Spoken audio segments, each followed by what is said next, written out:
Ladies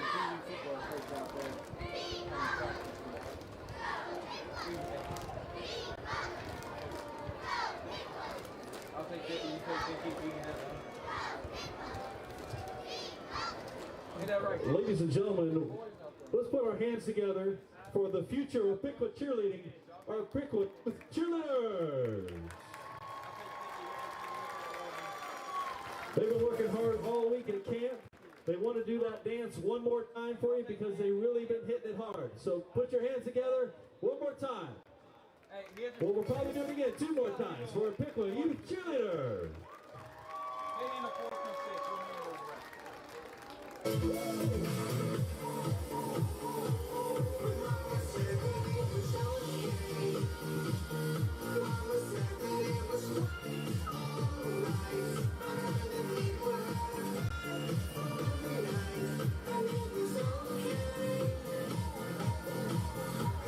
Well, last week was the opener for high school football, and it was not a good one for the MVL. 10 non-conference games, just 2 wins. Among the losses, a tough one by Piqua falling to Lima Senior 36-31. Despite too many mistakes, much to be optimistic about though. Tonight, the Indians again at home, opening league play against Vandalia Butler. I'm Tom Michaels, partner coach Brian Gillespie. And first, a note.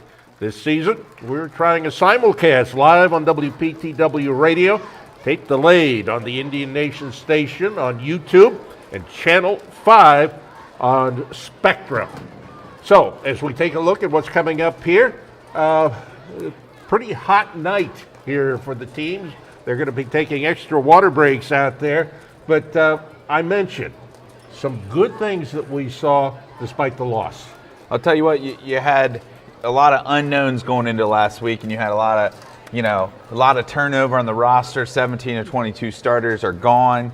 You had to figure out, they were kind of figuring themselves out. Defense struggled a lot, but you saw some pretty good things on the offensive end. And I would say rushing the ball, pretty effective.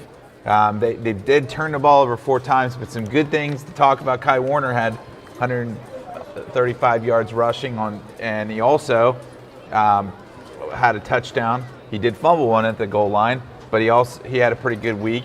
You have Jericho Burns, a relative unknown, came out the gate with 13 carries for 73 yards, which is a nice week for him. Now he did have also a fumble. So and then you had Caden Thomas, your junior quarterback, virtually no experience, came out of the gate with a solid effort, had some good passes, wasn't real efficient with his passing. That'll come. But he also was able to get on the ground and get himself some rushing yards in the 60s. He had actually 9 times for 62 yards and a touchdown. So he's a real threat with his legs as well as a solid passer. So I think they have some building blocks there. They just got to cut out those turnovers. Well, special teams as well. We have been ruining the fact that we are without our kicker from a year ago. But then Joshua Heath comes in, and he had a good night on field goals, 1 of 1, 4 of 4 on extra points. And we also saw Hayden Barker. He comes in there and does a fine job as the punter, 3 punts, averaging almost 39 yards per punt. Yeah, those couple big young men. Heath, a soccer goalie for the Piqua soccer team, stepped right in there. Did not show any fear in what he did. He was pretty much automatic for what they were asking him to do last week. We'll see if that continues. And also Barker, you're not losing much on those punts, 39, 40 yards a punt. You'll take that all day in a high school game. We've seen a lot of bad special teams from some of these teams that Piqua's played. And usually Piqua seems to find those guys that can carry their special teams to make it an edge in a game. Well, Piqua wanting to get back to 500 here for this very young season. As we take a look next week, they're going to be at Stebbins. That one will be radio only on WPTW. One of the things about this Piqua team, look right there, Kai Warner. We thought early in the ball game that they were putting him in at a slot player, and there he is, second as far as rushing is concerned right now. Yeah, I mean, you saw last week, neither one of those defenses was able to slow down the other defense. I mean, you almost had 900 yards of offense in the first week between Piqua and Lima Senior. And Kai Warner definitely didn't pop really early. He popped some, he kind of was like, he hit him, and then boom, he got some big yardage there in the second half. And both teams really kind of ate up some yardage on offense in that game. And, 157 yards is nothing to sneeze at there for 1 week's worth of work. Kai's going to have a big year probably on this Piqua offense. Well, Sydney's Tucker Heron really put it to the competition last week as far as passing yards.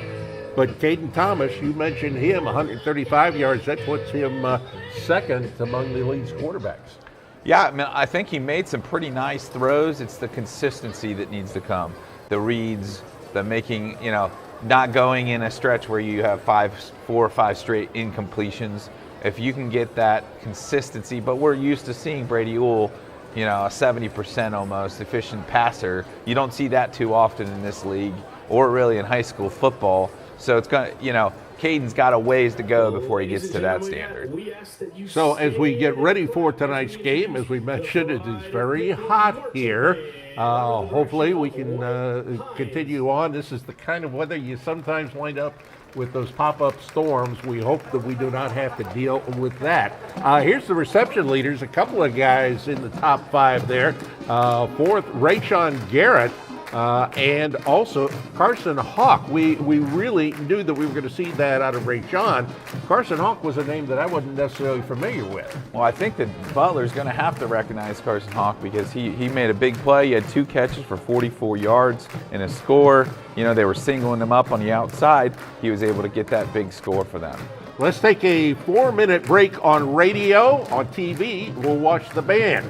We'll be back right after this on WPTW.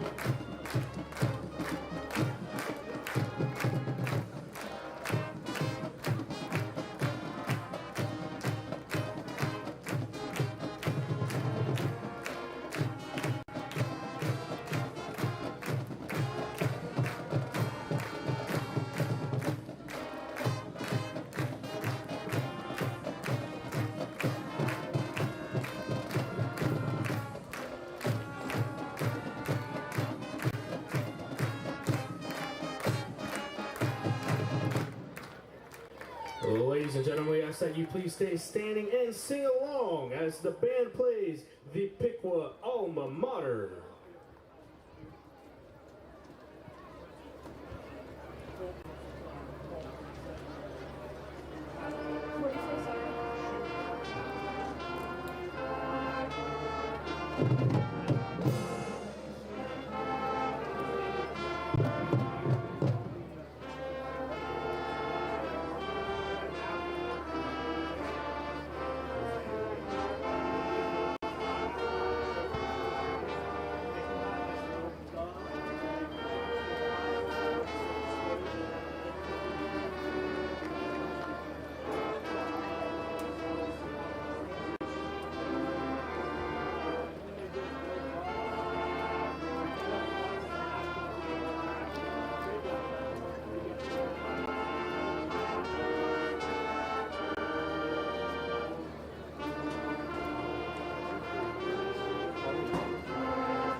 Ladies and gentlemen, please welcome the visiting Vandalia Butler Aviators.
And so the Piqua Indians are on the field now, and we get ready for our national anthem here at Alexander Stadium, Hurt Field, on a very warm night.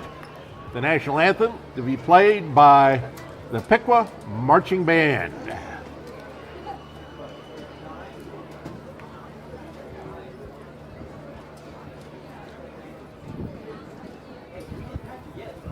And now, ladies and gentlemen, if you would please stand and remove your hats for the playing of our national anthem.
It's high school football on a Friday night here at Alexander Stadium in Piqua.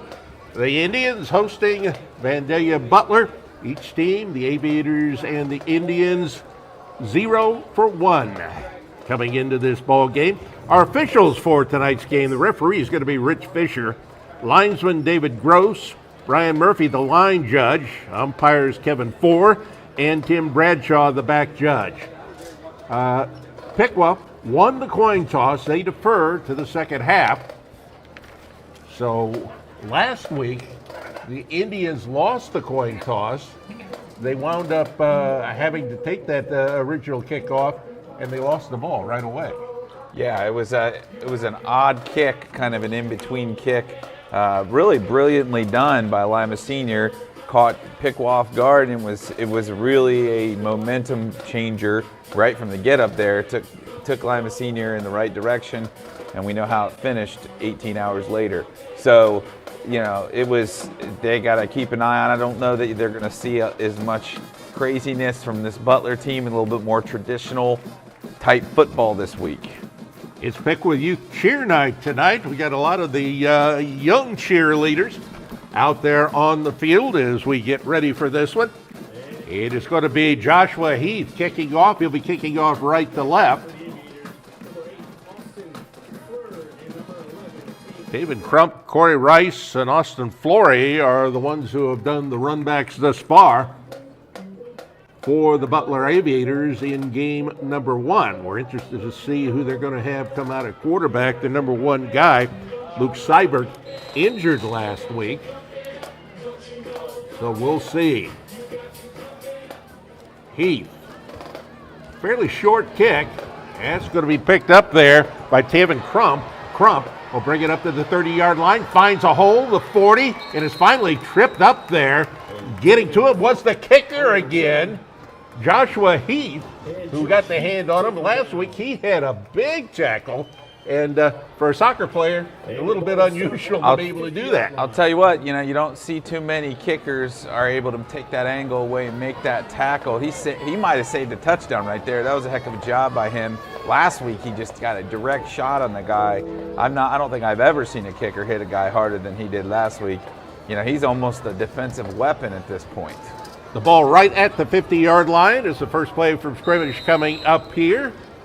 And the quarterback, let's see. Looks like it is number 7. That's Luke Seibert.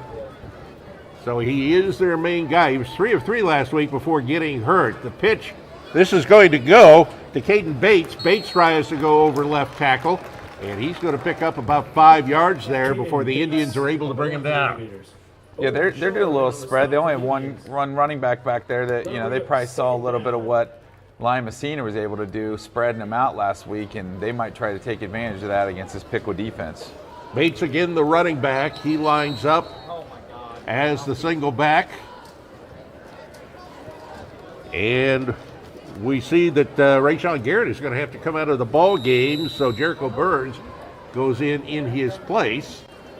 Probably an equipment problem there. Inside the left hash mark, working left to right. Back to pass, Seibert. Seibert throws, hits his man for a first down. And that's where he hits number 9. That's Braylon Crump.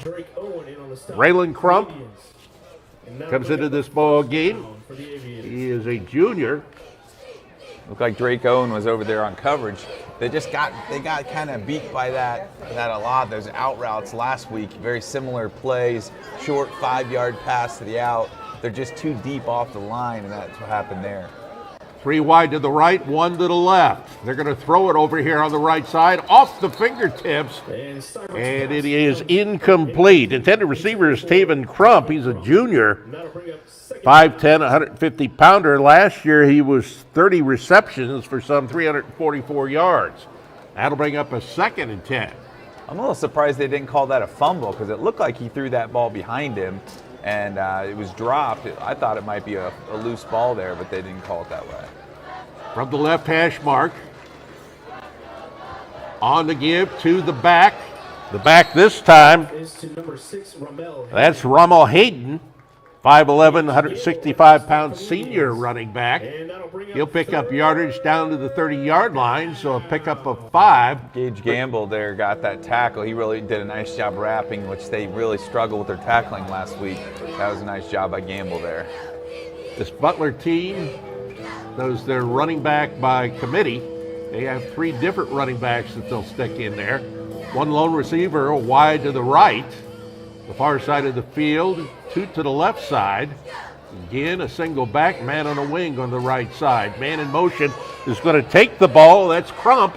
Crump finds a hole, and he's going to bury his head, get it down to the 20-yard line for another Vandalia Butler first down. They had trouble last week getting any kind of momentum going, but here they have done very well on this first drive. They're trying to be creative, I think, with a little quick handoffs there from the slot. And just getting those guys downhill, and running over those defenders of Piqua. Middle of the field at the 20-yard line. Single back, 2 wide left, 1 right. Toss, going to go out to Hayden. Hayden turns the corner. Hayden's going to pick up a good 7 yards on that one before being brought down. Kai Warner is the man who gets to him. But again, good yardage picked up by the Aviators. I imagine Butler will take 7 yards on first down all day long.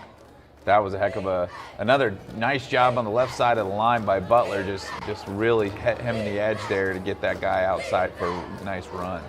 Now they go with 3 wide receivers to the right, 1 left.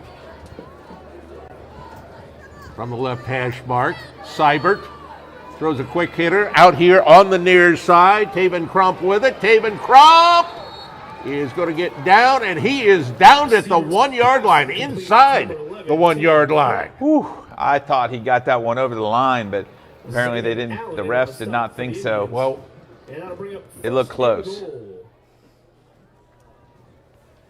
Now, let's see. They got it close. I mean, there's inches from the goal line here.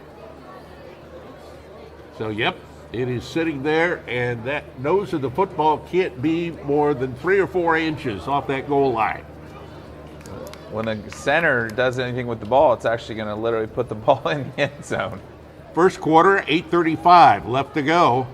This time to go with 3 wide to the left side, wide side of the field.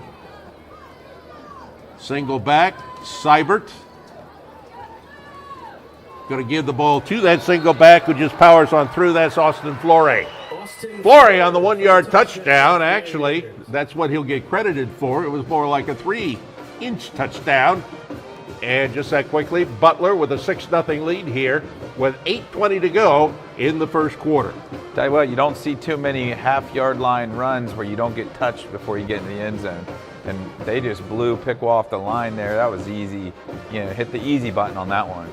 Griffin Bradley, who was 1 for 1 on extra points last week, out there. Snap down, kick is up, and the kick is good. We've got 8:20 to go in the first quarter, 7-0. Butler with the lead on Piqua. 30-second break here on Piqua Indian Football.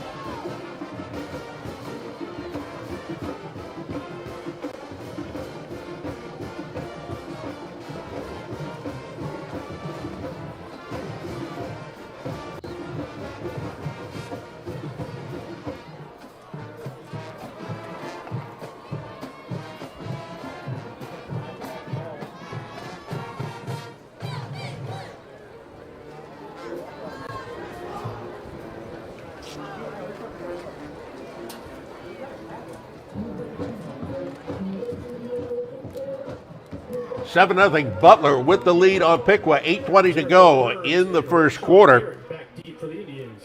The Indians going to be receiving here as the kicker, Griffin Bradley. He's a sophomore. Young team, this Vandalia Butler team, under first-year coach Zach Guest. Now, he's a longtime assistant. He also played, as we mentioned, coach there. And now we see that Bradley is able to get that ball down. And this one is going to go into the end zone where it was covered by Rayshawn Garrett. And they'll bring it out to the 20-yard line. Indians with their first shot at it here, trailing at 7-0 with 8:19 to go here in period number 1. The defense really put the offense in a difficult spot here with a young quarterback. Last week they did it time and time again. They just could not get off the field against Lima Senior. It looks like they're having similar struggles tonight against Butler. That means the offense from Piqua is going to have to respond in a way that just like they did last week. Caden Thomas, the quarterback. He's got a single back with him, 2 wide to the right. They'll go to that single back. And Jericho Burns is taken asunder there by Sam Mitchell of the Aviators. Indians lose a couple of yards on that one. It'll be a 2nd and 12.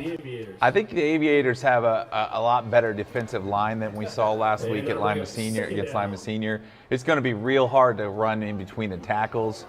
They're going to have to get out on the edges a little bit more this week probably. Coming over to get the play from the sideline is Caden Thomas. Indians don't do a lot of the signaling that we see so many teams. Carson Hawk, the wide out to the left side, 2 men to the right. Again, you got Jericho Burns back there in the backfield. And the whistle. We saw so many whistles last week.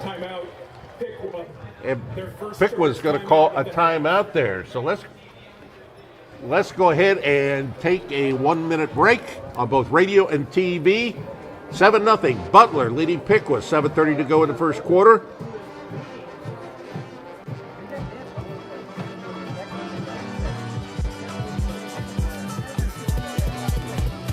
No matter if it was a long day at work, home, the practice field, or you're just celebrating a big win with your teammates, the Piqua Little Caesars has you covered.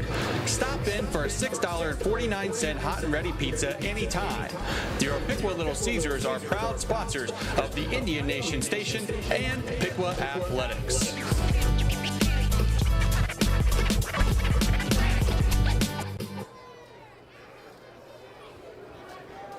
Back to action here, a 2nd and 12 for the Indians with 7:30 left to go in the first quarter. And Jericho Burns finds big running room on the left side, knocked out of bounds at the 38-yard line. They were able to get the edge there in him and the linebackers, and Jericho did a nice jump cut to the outside there and really ate up some nice yardage there for the first down. Yeah, they say you got out to the 39. Nose of the ball just tickling that left hash mark at the 39-yard line. Again, Hawk wide to the near side. And an H-back in there. Now Jericho Burns tries to move ahead and gets nothing. That'll bring up second down here. Burns, your ball carrier. And he's going to lose a yard, so it is back to the 38-yard line for a 2nd and 11. Those runs right up the gut are not going to be a lot very successful tonight probably. But again, if they get off tackle and they can get outside, that's going to be where they're going to make their hay probably against this tough Butler defense. That's what they're known for over the years. So now on 2nd and 11, 6:49 left to go here in the first quarter. 7-0 Butler. Jericho Burns. Yeah, he's the man that they're going with now. Probably see more of Kai Warner a little bit later on. He gets the ball out to the 40-yard line, actually the 41-yard line. And it'll bring up now a 3rd down. 3rd down and 8. Looks like they got Kai Warner in on 3rd down, so that'll be interesting if they go with him or they try to swing him a pass or what. Keep an eye on Rayshawn Garrett. He's a guy that is a nice threat out of the receiver position. Joey Voskel is wide to the right. Man in the slot on the right side. Signal being called. Here's Caden Thomas. Thomas tries to go over the middle, and it is intercepted. Caden Thomas pass. That was Coming up with that ball was Alan Mabson II. That's his 2nd interception of the year. That's what he does. He had a couple, I think 3 interceptions last year. You know, every time he throws the middle, you got to be aware of where he's at because he's a ball hawk for sure. Well, so far this one getting underway and not looking good for the Indians. Still early on, 5:53 to go in the first quarter. We have a flag on the play. It's going to be a 5-yard face mask. So the ball down to the 43-yard line. So you add insult to injury right there. You know, you turn it over, and then you add on the extra yardage for the face mask, and it's not been the start Piqua had hoped for coming off that tough first week loss. So it's going to be a water break here. We'll keep it here right now because I don't know how long the water breaks are actually going to last. We'll kind of play that by ear as we go through this. A reminder, tonight's game being brought to you live on 98.1 FM 1570 WPTW and as well on television, tape delayed on the Indian Nation station, both on the YouTube channel as well as Spectrum Channel 5 in the Piqua area. Well, the Indians coming back out here, they can't let themselves get down early. They didn't last week. They just came out just not very well 1 week ago, but they kept at it, and they were able to come back and really make a tough game of it. They need some momentum changer here, some type of defensive play. Somebody's got to step up on that Piqua defense. Caden Bates is the back once again, the single back with Seibert underneath a center. He throws it out here on the near side, Alan Mabson, and it is complete. So that'll bring up a 2nd down now. John Hess in on the coverage for the Indians. Picks up just barely yardage on that. Clock rolling. 5.5 minutes to go here in period number 1. Again, Seibert under center, 3 wide to the left, 1 to the right. The pitch goes back. That once again is Caden Bates. Bates is going to be taken down.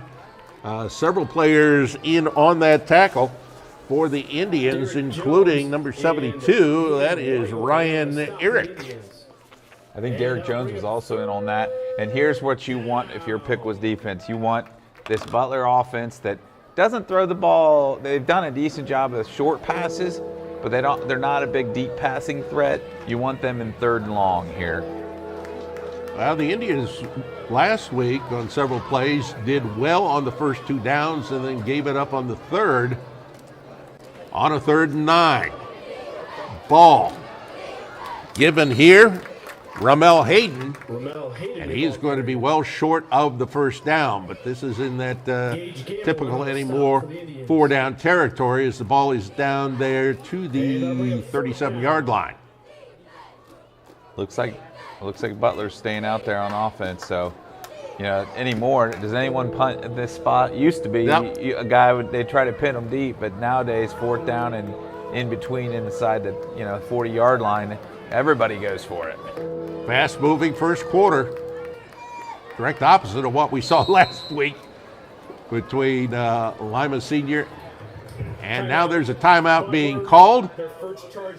So we'll take a timeout here as well. We'll take a 1-minute break here on Piqua Indians football. Harmony Systems is a manufacturing company that has been a staple in the Piqua community for nearly 30 years. The most recent milestone was the acquisition of a second facility that is roughly 100 yards away from the main plant. This location will allow for Harmony's continued growth and success. Harmony has over 60 molding machines and 225 employees, and we're still looking to expand. We offer competitive wages and a benefits package that includes access to a medical provider within walking distance at no cost to the employee. Come join our team and help make great plastic products.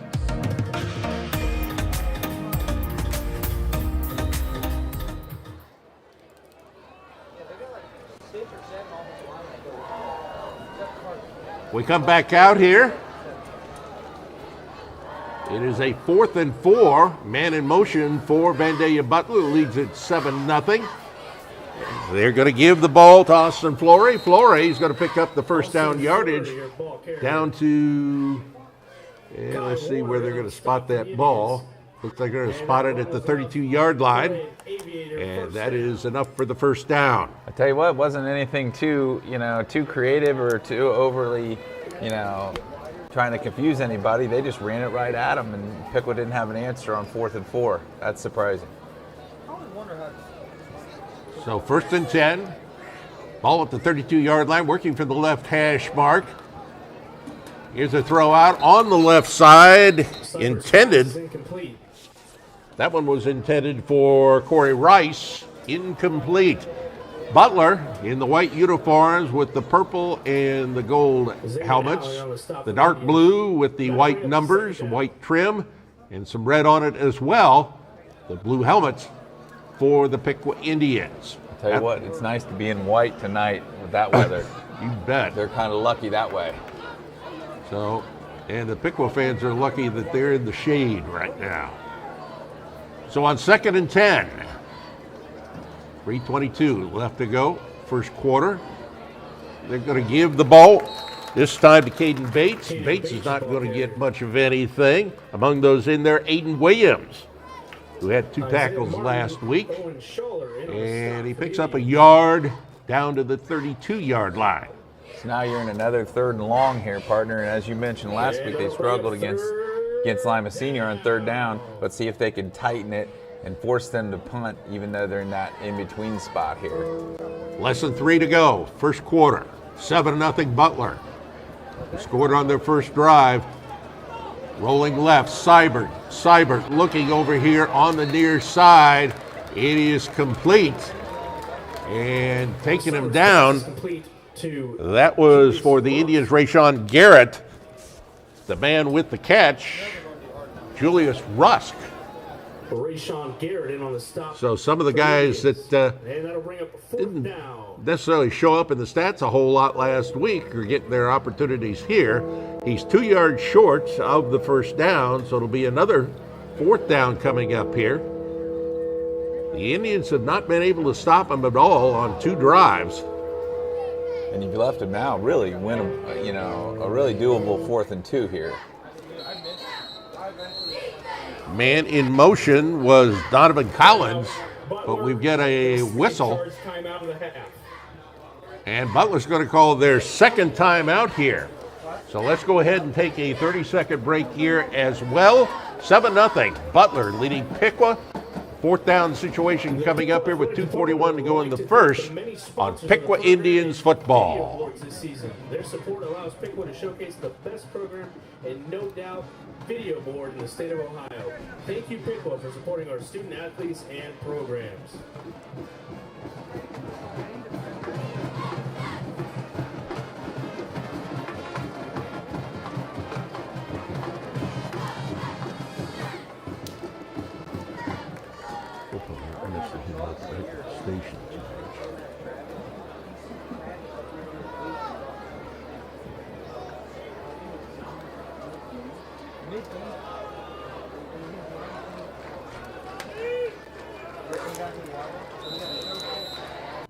And as we come back, 2:41 to go, first quarter. A 4th and 2 for Vandalia Butler as they go from their own 24-yard line. And I think he's got it. Man with the ball was Austin Flore. Now they're running him there as a running back. He's listed as a wide receiver. And we were a little bit too quick with that perhaps because they have not signaled a first down here. And they are going to measure it. So while they do that, gives us a chance to mention that this is the place for Ohio State Buckeye football. The Buckeyes open the season a week from tomorrow, and that'll be at Indiana, and it's a 3:30 kickoff. We'll have all the action for you right here on WPTW. I get to go see that one with my grandson and one of my best buddies, and that is going to be good as long as the Buckeyes get a win. Yeah, I mean, that's good stuff. I'll be headed to Nashville to watch Tennessee and Virginia play next week, so that's good for me as well. Double win. It's short. Credit. It's short, so the Indians get the ball back on downs, and they will have it there at their own 23-yard line. Credit to Zayden Allen, number 20 for Piqua there. Really held his ground and was able to take the running back to the ground. And really that might have been a game changer type play right there. You could not afford to have Butler go in and score a second touchdown there. That's a big play by Zayden Allen. So once again, this is all the young ladies, some of the youth getting a chance to get out there as cheerleaders tonight. We saw them on the sideline before this game got started. Right now, the Indians, too wide either side. The ball is going to be given to the back, and that is Kai Warner. Warner, your ball carrier, is brought to the turf. Alan Mabson in on the stop. So picking up about 5 yards there. The tackle was made by Alan Mabson the second. So pick up of 5. We'll make it pick up of 6. 2nd and 4. It's a nice job by the Piqua right side of the line, Stavanoa and Ball. They really cleared the way for him to get outside and get some yardage there. Carson Hawk wide to the left. Inside him is Drake Owen. Again, Kai Warner tries to get around this left side and is driven back. Oh, what a big wall that is being put up there. Among those in on the tackle, Donovan Collins. I'll tell you what, big boy Enrique Lopez off the nose guard right there shoved the entire line back, and they broke right through there, and they had him, they were basically in the backfield taking a handoff on that one. Great job by the Butler interior lineman. Loss of 2, 3rd and 6. Working from the left hash mark. Ball on the 27-yard line.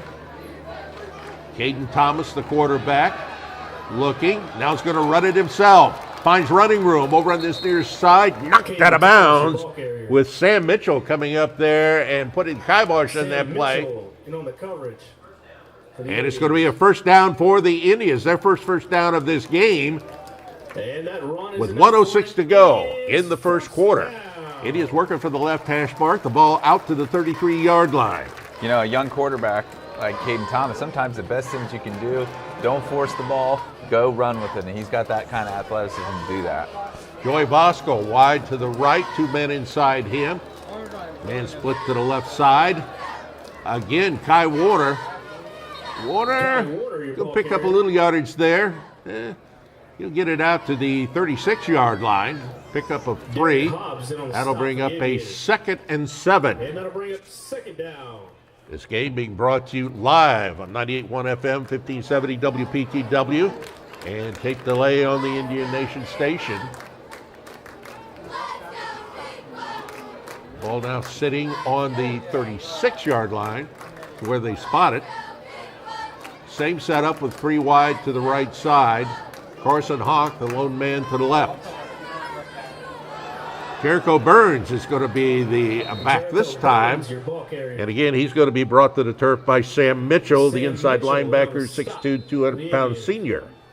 You know, Butler's defense is doing some interesting stuff. They stacked a lot of guys out on the edge with the receivers. They had 5 defenders against 3 receivers. That's going to do it for the first quarter. After a period, Butler leads Piqua 7-0.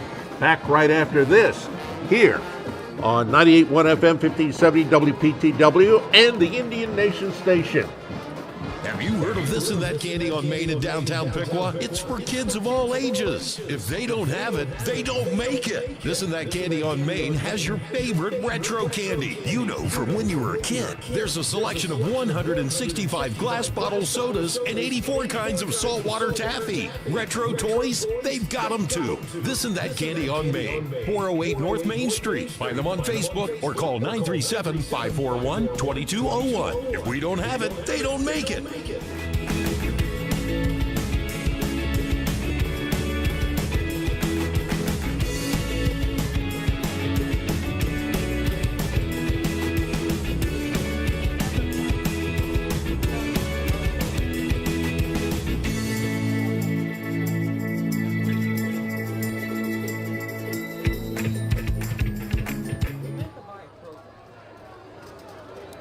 Back to action here at Alexander Stadium. It's a 3rd and 5 for the Indians. And Kai Warner carries, but he is going to be short, well short of the first down. And that brings us to a 4th down, which is going to bring the punting unit on. And we talked about this young man, Hayden Barker, who last week 3 punts for 116 yards, 39-yard per punt average. So once again, the offense, for the Indians just couldn't keep it going there. Interesting call on a long 3rd down to run it right off tackle. But Butler has a light box, but they've been able to do a lot of work with just 3 or 4 guys in the box. Barker kicking from the 26. The ball is dropped and then picked up. Bringing the ball back. Once again, that's Austin Flory. And getting in there for the tackle, Derek Jones, the 5'11", 233-pound senior. The Indians had a few players that were a little nicked up during last week's game, but everybody seems to be out there and running at full efficiency. But unfortunately for the Indians right now, they haven't been able to get the offense going. 11:08 to go in the second. Tell you what, I think they went to the salt tabs this week to try to avoid having a lot of issues with cramps and things like that, to try to keep this game with as hot as it is out there to manage the weather. Well, I think Lima Senior last week was the team that had more problems with that. Seibert, the quarterback, throws a quick hitter out on the right side. He is complete. Taven Crump with it. He is brought down. Coming in there, Zayden Allen.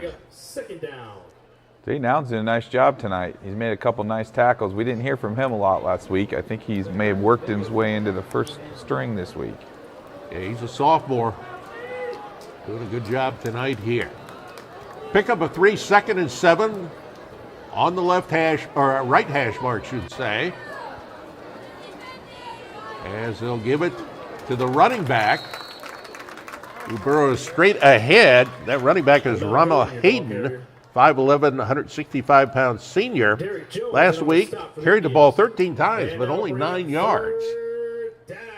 Yeah, they're not known for their electric offense. It was pretty surprising to see them go right up the field on Piqua earlier. And really, on their second drive, had a pretty nice drive. So Piqua's defense needs to firm up and make some plays. 3rd and 6 was at 10 minutes to go in the half. Two split to the right, one to the left. Seibert. The ball is picked up, trying to bring it back. The Indians. And picking that ball up is Aiden Williams. So the Indians pick up the fumble. The Indians will take over. And now they'll try and get things going here with 9:48 left to go in the first half, trailing at 7-0 to the Butler Aviators. Both the teams 0-1 coming into this one, the first conference game for either team. Great rush off the edge there, and that's the way you do it. You come in, if you get there, you got to knock that ball out and make a game-changing play right there. Great field position for the Indians. They have it at the Butler 15-yard line. Caden Thomas out of the gun. Gives it to Kai Warner. Warner is going to be stacked up. Several players in there, including Sam Mitchell. But he picks up a couple of yards. That'll bring up 2nd and 8. And that'll bring up 2nd down. Indians this time, they're going to go wide to the right with Joey Bosco. In the slot, got Rashawn Garrett.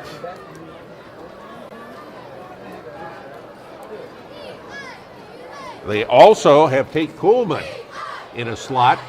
Here goes Kai Warner. Warner down across the 10-yard line. Picks up good yardage there, but well short of the first down, and that's going to bring up a 3rd down now. 3rd down and 4. 3rd down. So the Indians knocking on the door here, trailing at 7-0. They line up quickly from the left hash mark. Ball on the 10-yard line. Kai Warner turns the corner right side. Tries to get ahead. There's a flag on the play as he's taken down at the 12-yard line. Coming through with the tackle is Austin Flory, but let's see what the flag is going to be. On the stop for the Aviators. There's a flag on the play. Sideline warning. Yeah, it's a sideline warning against the Indians, so there is no penalty on that. That'll bring up now a 3rd down and 4. 4th down, excuse me. Great job by the Butler defensive front and linebackers to string that thing all the way out to the sideline and left him no more space to run with. He just kept going east-west. He's going east-east-east. There's no north-south on that play to give him an opportunity to get him a 1st down. The back now, Jericho Burns. On a 4th and long. And Piqua's going to call their 2nd timeout. So Piqua calls timeout here on radio. We're going to take a 30-second break. 7-0. Butler leading Piqua here on WPTW and the Indian Nation Station.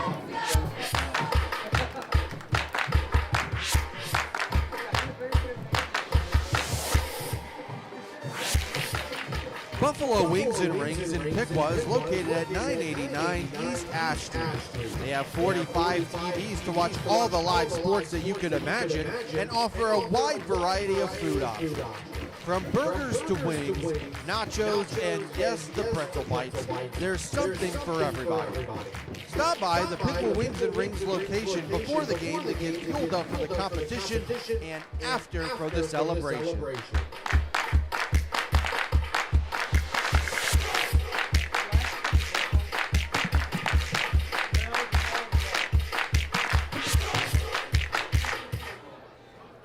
And the Indians are indeed going to kick the field goal on is Joshua Heath. He was 1 for 1 on field goal attempts last week. The holder is Tate Coolman. They work from the right hash mark. And the ball is good. It just barely made it over the crossbar. But the Indians are on the board. Piqua now trailing by a 7-3 tally, 8:19 left to go here in the first half. Now at halftime, we'll have our first half stats for you. We'll also, on both radio and TV, bring you some of the halftime band activities, particularly those of the Piqua Indians. One of the better bands you're going to find anywhere. Right now, the Indians, how important is that field goal? Getting points on the board. Extremely important, and that's why I thought maybe they had changed their mind when they called timeout. I thought maybe they might kick it because those 3 points just exhale just a little bit, at least get yourself on the board. And this game is slowed down a little bit, so we probably are going to end up having that defensive battle that we think we're going to have. So every point counts in those type of games, and that field goal, although it was a low line drive to center field, it still got in there and got over the crossbar. Well, Josh Heath is going to be kicking off. He places the ball at the 40-yard line. On the near hash mark. He's a soccer-style kicker because he's a soccer player. A goalie. Comes ahead, sends a low-line drive, which is going to be picked up at the 10, bringing it back. Taven Crump. Crump finds a big hole before he is brought down. Cameron Best is the guy that saves the touchdown. But, oh, my goodness, we saw Butler, who has done just a marvelous job in this game in so many ways, get the ball down to the Indians' 41-yard line. For Crump, that might be 2 touchdown saving tackles. I mean, that he's had 2 where they almost went the distance, just barely got that last guy got him, or they were in the end zone there. I mean, that's not, that's a heck of a run right up the middle on that play.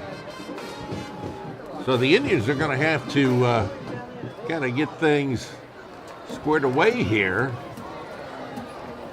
Well, both sides of the ball. Kicking game has not been bad.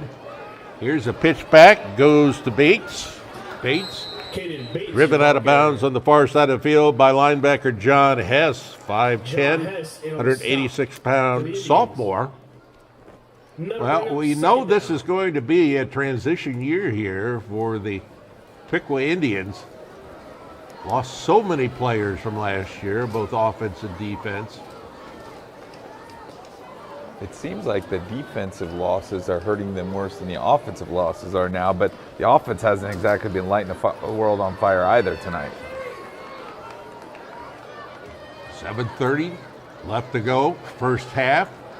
The ball is given. Bates on the right side. Bates he is going to get first down yardage. Looks like Zayden Allen got another tackle there.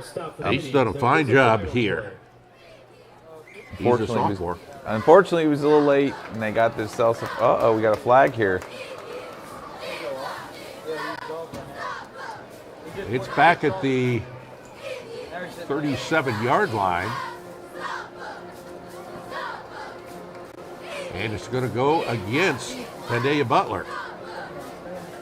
Well, last week we saw a number of different things in that game, including, I'm going to have to say, 7 different times we saw the Lima senior team get called for not having their mouth guards in.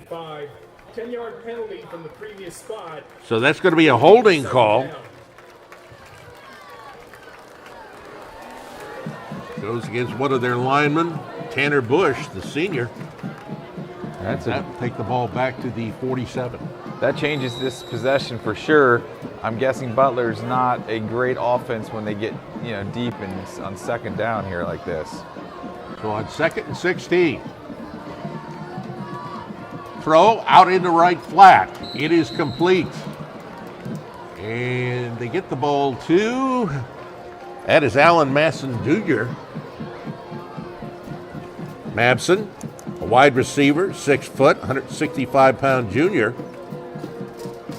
Indy is able to bring him down with now a third down and 9 with the ball at the Indians' 40-yard line.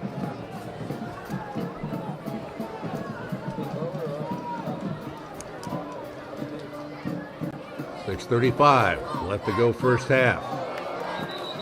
And now we're going to see who it is that is going to be called for the flag. Was it the false start on the white shirts? And indeed it was. So that'll take it back 5 yards. It'll be a 3rd and 14. Okay, 74 left tackle Seth Gibson may have moved there early, and that puts him in a tough spot here on 3rd down. Well, Hayden is the back. Split out to the left side. Taven Crump is one of the wide receivers. Over here on the near side, Donovan Collins, one man wide to the right, a man on the wing. As quarterback Seibert rolls near side. Now he's going to go back the other way, looking to bring it ahead, and he is finally taken down. Getting to him, Rayshawn Garrett. Now he was slowed down by John Hess, but Garrett's the one that actually brought him down, and that brings up a fourth down and 4. Seibert was determined on that run. He did not want to go down. He broke through a couple guys, carried a couple guys, and got his teammate reasonable 4th down here. Clock continues to roll, 5.5 to go, first half.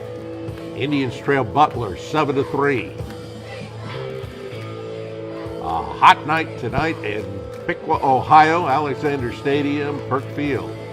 From the right hash mark. The ball at the 35-yard line, and we get a timeout called here. Their third timeout, half. I'll tell you what, Butler's had some issues with their calls on the offensive side, and that cost them there. They had to call the 3rd timeout. We're going to take a 30-second timeout here on radio. 7-3, Butler leading Piqua. 5:15 to go in the second period here on WPTW and the Indian Nation Station. At 4:30 on Monday.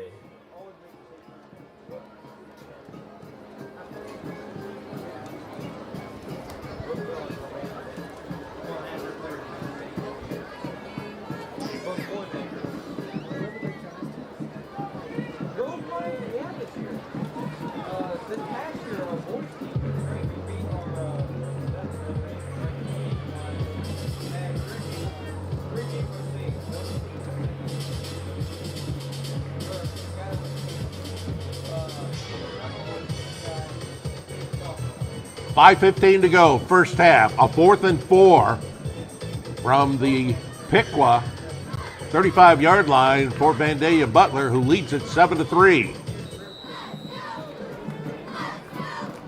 Their running back is Sam Mitchell.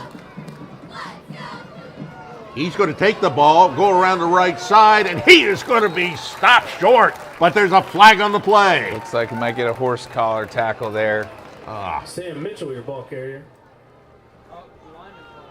He's about a yard short. Referee coming over. Indeed, face mask on the Indians. And those are the kind of mistakes that we saw last week. So I think they got that call confused. I believe it was a horse collar, not a face mask. Right there, he had him, but he just grabbed him by that little bit of back right behind his neck, and they get you for that every single time. It's a dangerous play. Tom Michaels, Brian Gillespie, our entire crew here on both radio and television. It's a 1st and 10 with the ball on the 29-yard line of the Indians, and there's a big hole and a big gap, and it is found by Taven Crump. Crump going to get another first down as he burrows his head. Now he's going to be a yard short of the first down. He gets it down to the 20-yard line. Second down. So here we go with Butler once again threatening. Crump is doing it all on special teams, out of the slot, on the wide receiver. They're getting him some of those quick handoffs. He's a tough guy to handle. He's got some nice athleticism to him. So a 2nd and 1. The back is going to take it this time with Hayden, and Hayden is brought down right near the line of scrimmage. That's going to bring up a 3rd down. 3rd down and 1. Kai Warner bolted through there and made that tackle, and he was trying to go east-west on Kai, and Kai said no, and finished him off just before he got to the first down. So now they got a 3rd down here in half yard maybe. Yeah. It's going to be inches here. Clock continues to roll in the first half. 3:40 left to go. 7-3 Butler leading Piqua. Single back. Seibert the quarterback. They give the ball to the man, and that is Caden Bates. The running back who gets the first down. Caden Bates, your ball carrier. And so Derek Jones. we see the for Aviators And that run under was enough for first-year the coach. first He's down. got an interim tag there because he got the job late. Zach Geth. He's going against the dean of coaches in the Miami Valley. Talking about Bill Neese of the Piqua Indians here. If Geth wins tonight, I think that interim tag will be removed immediately. We're here on 1st and 10 with the ball on the 18-yard line of the Indians. They give it once again, this time to Sam Mitchell. your ball carrier. And Mitchell picks up good yardage. Ty Warner in on the stop for the Down Indians. close to the 10-yard line. As a matter of fact, the And that'll bring nose up of the ball second right down. there on the 10 and brings up a 2nd and 2 on a pickup of 8. They're just squeezing the clock, partner, Oh. and the Piqua Indians are not getting any more opportunities to get back out there on offense. And this Butler drive has been, methodical, and they've been able to get right up the field and just keep chipping away at that clock. We're down 2:20 left already in the half. This has been a very fast-moving first half. Man in motion, as Seibert has to fall on the ball, as there was a problem on the exchange. And So that'll that bring up now third will bring up a 3rd down and 2. down. Yeah, this is where the Indians are going to have to bow the back here if they don't want to see themselves go down once again, this time by a score of 14-3. In this kind of weather, being out on the field that long, man, that'll wear you down. Man wide to the left. One also to the right. Here they go once again. Coming around the left side is Austin Flore. Ball carrier. Flory's going to be taken down. Let's see where they spot the ball. They're going to spot it back at the 11-yard line, so he lost a little bit of yardage on that. And that brings up now a 4th and 3. Great job by Gage Gamble to get in there and stop that play where it started, and really didn't give them an opportunity here to get a first. It looks like they might kick it now. Yep. And they come on with Griffin Bradley, who had a field goal last week. Last year he had no opportunities at field goals. Soccer style coming in from the near side, pops that one up and pops that one through. 51 seconds left to go in the first half, and Butler now takes out to a 10-3 lead on the Piqua Indians. We're going to keep it right here, both radio and TV. One of the things we didn't mention last week, Piqua, of the top 200 winningest football programs in the country, the Indians are 128th on that list of 200 with a record of 715, 439, and 48. Man, what a program this has been since the beginning of high school football. Yeah, I mean, a long time running, and it's only gotten better under Bill Neese since he's been here forever. And he doesn't seem like he's ready to be done yet. He's got some years left in him, and why not with the amount of success he has had, and keep this thing rolling. They just gotta turn this thing around tonight. That would be a big comeback here. Well, we got a whole half left to go, and the Indians are down by just 7. 51 seconds to go right now. You don't want to make that mistake here. It gives the Aviators an opportunity to put the ball in the end zone. Going right to left, Griffin Bradley is going to be kicking it off, making sure everybody is set. And he puts one which is going to be taken at the 7-yard line. Rashawn Garrett coming back, tries to get away from one man and then dives ahead.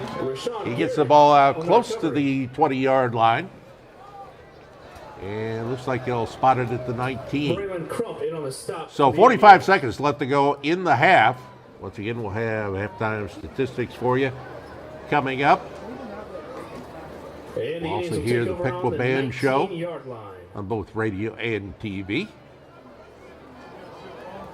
So the Indians come out here, and this time they're going to split Joey Voskuhl out to the left-hand side. Tate Kuhlman is going to be in a slot. Also over there on the left side is Drake Owen. Carson Hawk is the man split to the right. Single back is going to get the ball. That is Jericho Burns. Ball carrier. And he cannot get through that wall. Julio He Lopez picks up a and yard. stop for the Aviators. That'll bring up second down. a 2nd and 9. Inside half a minute to go in the half. Looks like Indians didn't want to risk anything with a young quarterback back there. They're going to go into half and recalculate and try to figure things out when they come back out after the half. Now the Indians will get the ball to be in the second half of play. And let's see whether they are even going to try to run the play here. And that'll do it for the first half. Well, we have played our first 2 quarters here at Alexander Field. Make that Alexander Stadium Perk Field. We are at the half, and Butler has a 10-3 lead on the Piqua Indians. We're going to take a 4-minute break coming up here. When we come back, we'll have stats for you of the first half. Once again, the lead right now is at 10-3. Van Butler leading Piqua here on WPTW and the Indian Nation Station.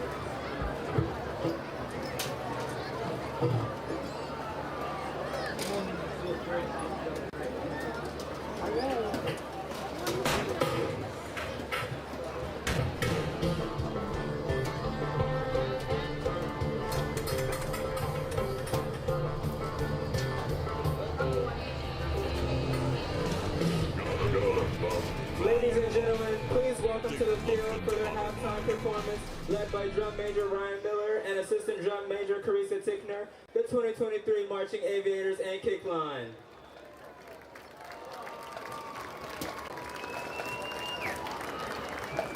Clap along to your Aviator fanfare and cheer for Butler.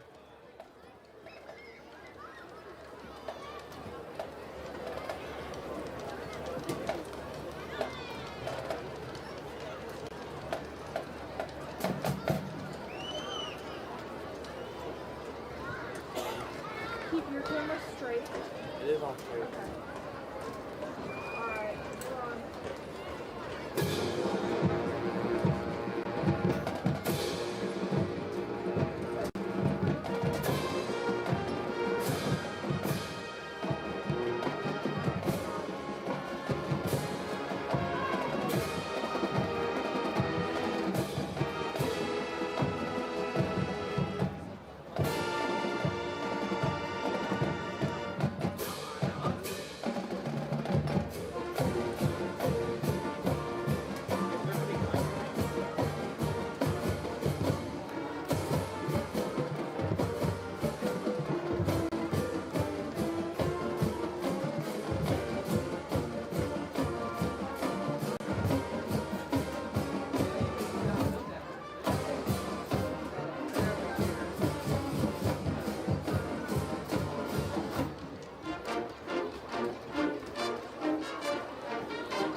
Our first selection for you tonight features our kick line and a Butler favorite. With choreography by Lawrence Snowden, here is the Hay Song.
Well, down on the field, it is the Butler band and cheerleaders and cheer squad doing their thing. Meanwhile, we are here at halftime, and the Piqua Indians find themselves down by a score of 10-3. Unfortunately, we're not going to be able to give you stats because the, quote, system is down. Tony and crew, always great being able to do that, but sometimes the technical gremlins will get to you. So, unfortunately, not able to bring you stats here at the half. But once again, the offense just can't get going. The defense, well, they bent, but they only gave up 10 points there in the first half. But you got to be able to get the ball in the end zone. Piqua hadn't been able to do that. They haven't been able to move it. Honestly, if you're Piqua, you probably feel like, wow, we're pretty fortunate only to be down a touchdown here because, you know, as you mentioned, they bent, and that offensive Butler was really having some success running their bread and butter plays. I mean, they weren't doing all kinds of crazy plays where they were tricking Piqua. They were just running it right at them, and Piqua didn't have a whole lot of answers. They made some plays there. They were able to, you know, make a play here and there, but Butler just swallowed up the ball and ran out the rest of the first half, and Piqua never had another chance to get the ball and go the distance and try to score. But their offense has got to find something that works for them on a consistent basis. Right now, you know, in this game, we knew coming in Butler has always been known for their defense, and they've always been battle, and they keep games close with their defense. And Piqua has not been able to figure that out right now. Well, we'd like to thank some of the folks that make it possible for us to bring you these games on both 98.1 FM, 1570 WPTW, and the Indian Nation station on their YouTube channel, as well as Channel 5 on Spectrum. Our radio VIP sponsors include Edward Jones, Mike McCorkle, Smitty's Bicycle and Locksmith Services, Sunset Meats, Alley and Bradle, Jameson and Yanasi Funeral Home, Morris Comfort Systems, Piqua Lumber, Melcher Sours Celebration of Life, and Bushnell's. Our TV sponsors, Kathy Henny, Little Caesars, Buffalo Wings and Rings, Dick Lumpkins, This and That's Candy on Main, Harmony Systems, Greg's Corporation, Edison State, Dr. Littlejohn, Moore's Comfort System, Atlanta Sportswear, 36 Skate Club, and Lemon Meringue Boutique. We are at the half. It is 10-3. The lead being held by the Vandalia Butler Aviators. They scored on their very first possession, and each team with a field goal brings us to the 10-3 score there. For the Indians, they'll be on the road for the first time next week. That'll be at Stebbins. That'll be a radio-only game. We'll be on the air right around 6:45 with our pregame show from Stebbins. Well, the Vandalia Butler band making their way off the field here. We'll take a 4-minute break. When we come back, we'll have the Piqua Indians and the Piqua Marching Band for you right here on Piqua Indians Football.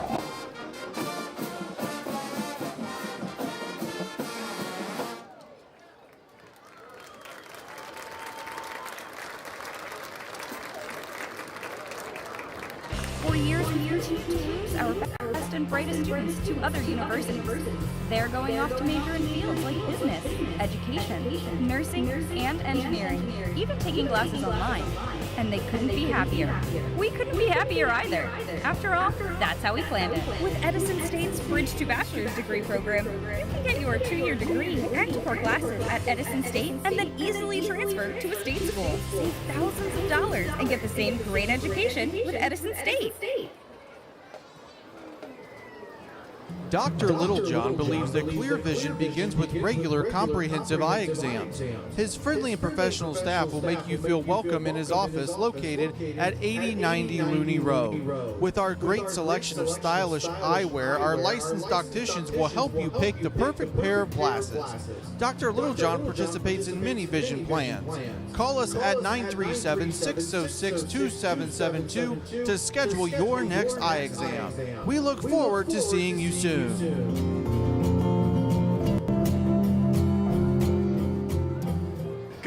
Piqua!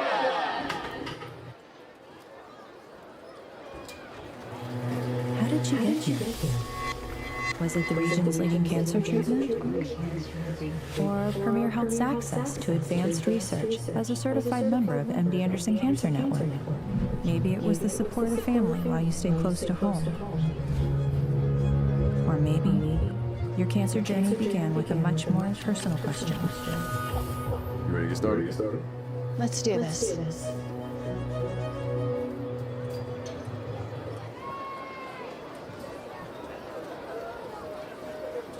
Ladies and gentlemen, please welcome the 2023 Pride of Piqua Marching Band. Tonight we will present the first and second movements of our competition show titled Never Young. Movement 1 features the songs Forever Young by Rod Stewart, You Are My Sunshine, an original musical of Michael Kruger. Movement 2 features the song Hide and Seek by Imogen Heap. Never Young portrays the feeling of children being forced to grow up too fast. The first movement sets the stage for youthful energy, and movement 2 depicts a transition away from childhood.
For our radio rejoin, let's go down to the field. We've got the Piqua Marching Band.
The Pride of Piqua Marching Band. The Pride is under the field direction of drum majors Alex Preston and Brenna Thompson.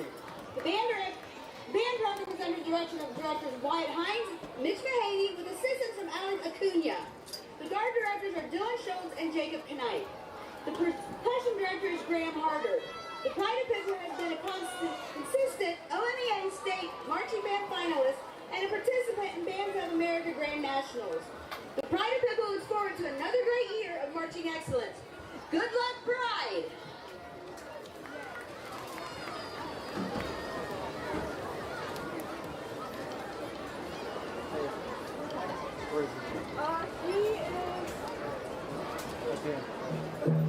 In the heart of Piqua, Ohio, there's a family-owned business that has become the leading screen printing company in the Midwest, Atlantis Sportswear. Known for their top-notch college and professional sports apparel and corporate gear, Atlantis sources the latest apparel and workwear from hundreds of the top name brands including Carhartt, Dickies, Adidas, Nike, and the North Face, just to name a few. With long-standing partnerships with renowned brands like Crocs, Hey Dude, Wright-Patterson Air Force Museum, Hartzell Propeller, and Piqua Steel Company, Atlantis has become a trusted name in the industry. Let us design your corporate embroidery, screen-printed apparel, and promotional products. At Atlantis, we can do any kind of fulfillment and packaging, from UPC barcodes, hang tags, to any specialized packaging. We can do it all. Feel free to stop by and see Jenny and Brad at our Piqua location, 344 Fox Drive, Piqua, or check us out at atlantasports.com.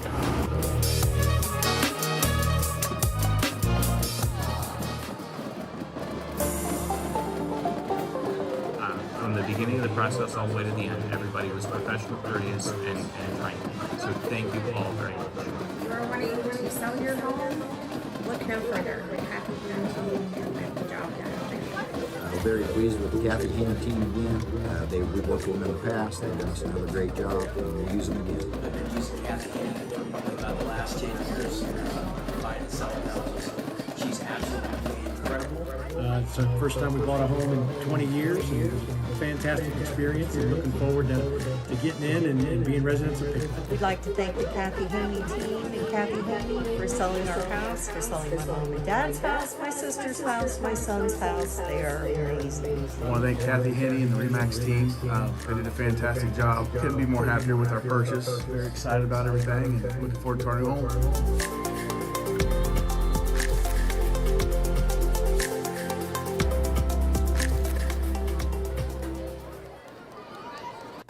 And we are back on TV. The radio is going to join us coming up here momentarily. There you see the score, 10-3. Butler Aviators with the lead on Piqua at halftime. And we do have some scores from around the league. Yeah, we talked about it a little bit on the pregame show. A lot of this NBL stuff is going to be the toss-up games. It's going to be a really close league this year. Some unexpected stuff going on around the league tonight. Fairborn leading at half on Tip, 6-3. Tip cannot figure out how to score points so far in the first game and a half of their season. I believe they only scored a touchdown last week against Bellbrook. They're down to Fairborn 6-3 at the half. You have Bellbrook beating Miamisburg in the GWalk game, but Greenville has not scored tonight, and they're trailing Troy 42-0 at the half. That's going to be one of those clock running games. And you have West Carrollton, the last update that shows, was actually stunning Xenia after one quarter 7-3 after getting blown out last week. West Carrollton against their rival Miamisburg. That was a stunner. That right now, at least after one quarter. So some interesting stuff going on outside of the MVL. Trotwood Madison leading Fairmont 25-8, which is pretty surprising. Northmont LaSalle tied at 21. Withrow beating Springboro 16-7. So some interesting games tonight around the Miami Valley.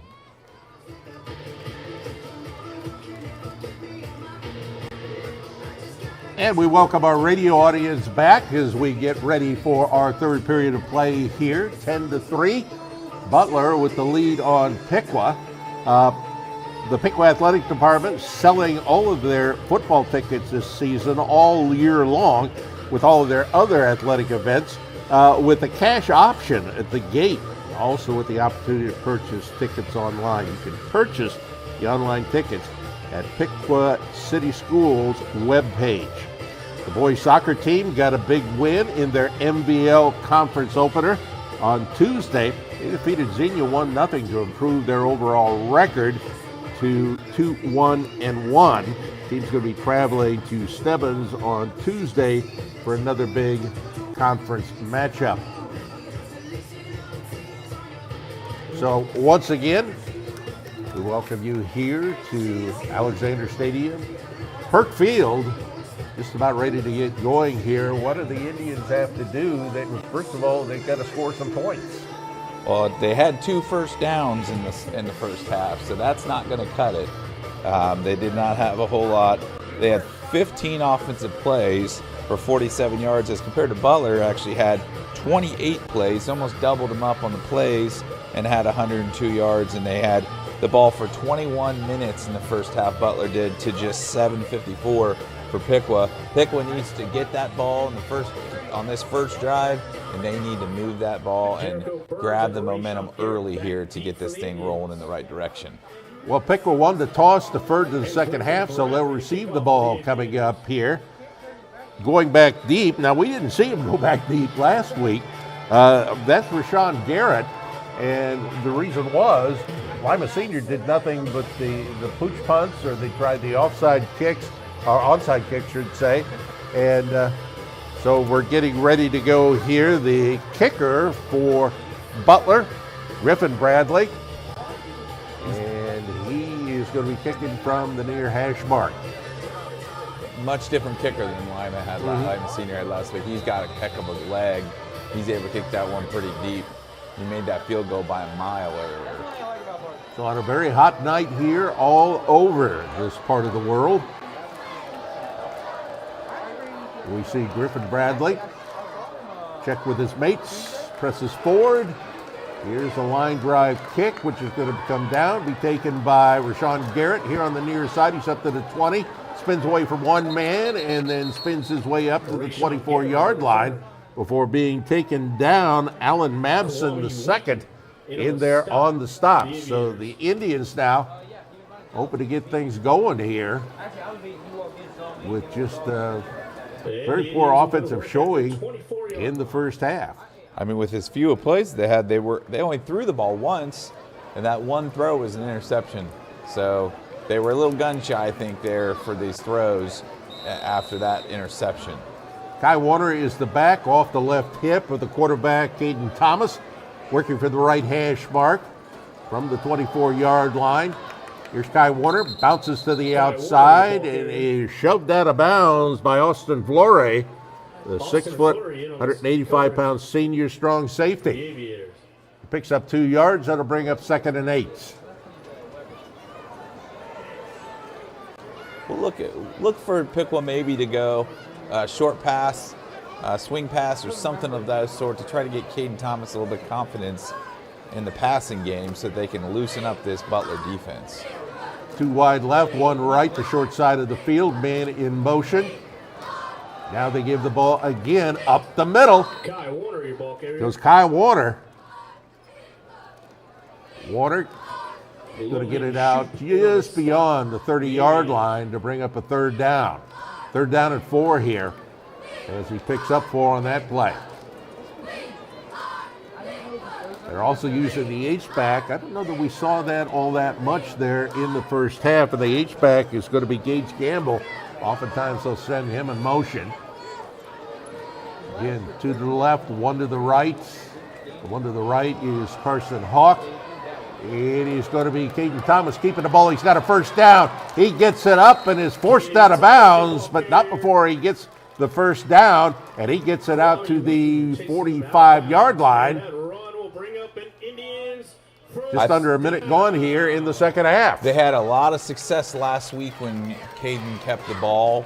I think they need to do a little bit more of that. I think Caden needs to make that. I don't know if that's a deciding or is that setup fake, but he needs to keep that ball more often because that really gets the defense off balance.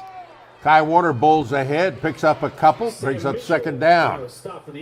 Working for the left hash mark, the Indians are. Now the ball is going to be just off that left hash mark, maybe a yard or so in. On a second down play coming up here. Don't forget, this is the place for Ohio State football on radio, WPTW. Buckeyes open against Indiana next Saturday. Kai Warner again tries to find some blocking, doesn't find a whole lot. And he'll get it out now to the midfield, or just shy of that. For the Aviators. So it brings up a third down and 6. Those interior runs just haven't been real successful tonight. They're putting themselves in some tough spots here on 3rd and 5 and 6. Rolling near side, here's Caden Thomas. Thomas is going to be taken down. Putting a kibosh on the play with Sam Mitchell, the inside linebacker, 6'2", 200-pound senior. And so the Indians can't get it past midfield, and they're going to have to bring on their punter, Hayden Barker. Barker, who's done a good job in his short time back there. And back to receive, Austin Fleury. Normally a lineman. He's standing back at his own 35-yard line.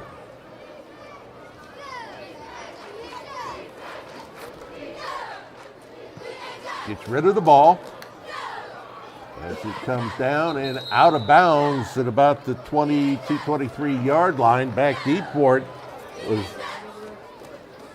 Austin Fleury, but he couldn't do anything with it.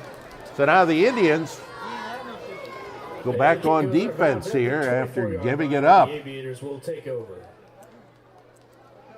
Yeah, that's a deflating opening drive. You know, you want to get something going. Now you're still only down a touchdown, so this game can go either way.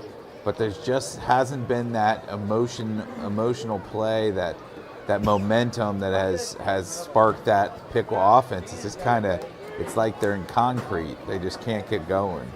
From their own 24-yard line, near hash mark, their quarterback is Luke Seibert.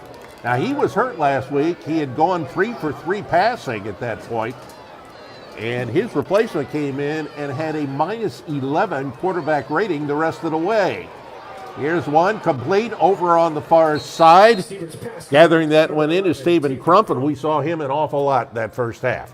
They clearly they throw a lot of those little swing passes to him, and that would be a good play for Piqua to do.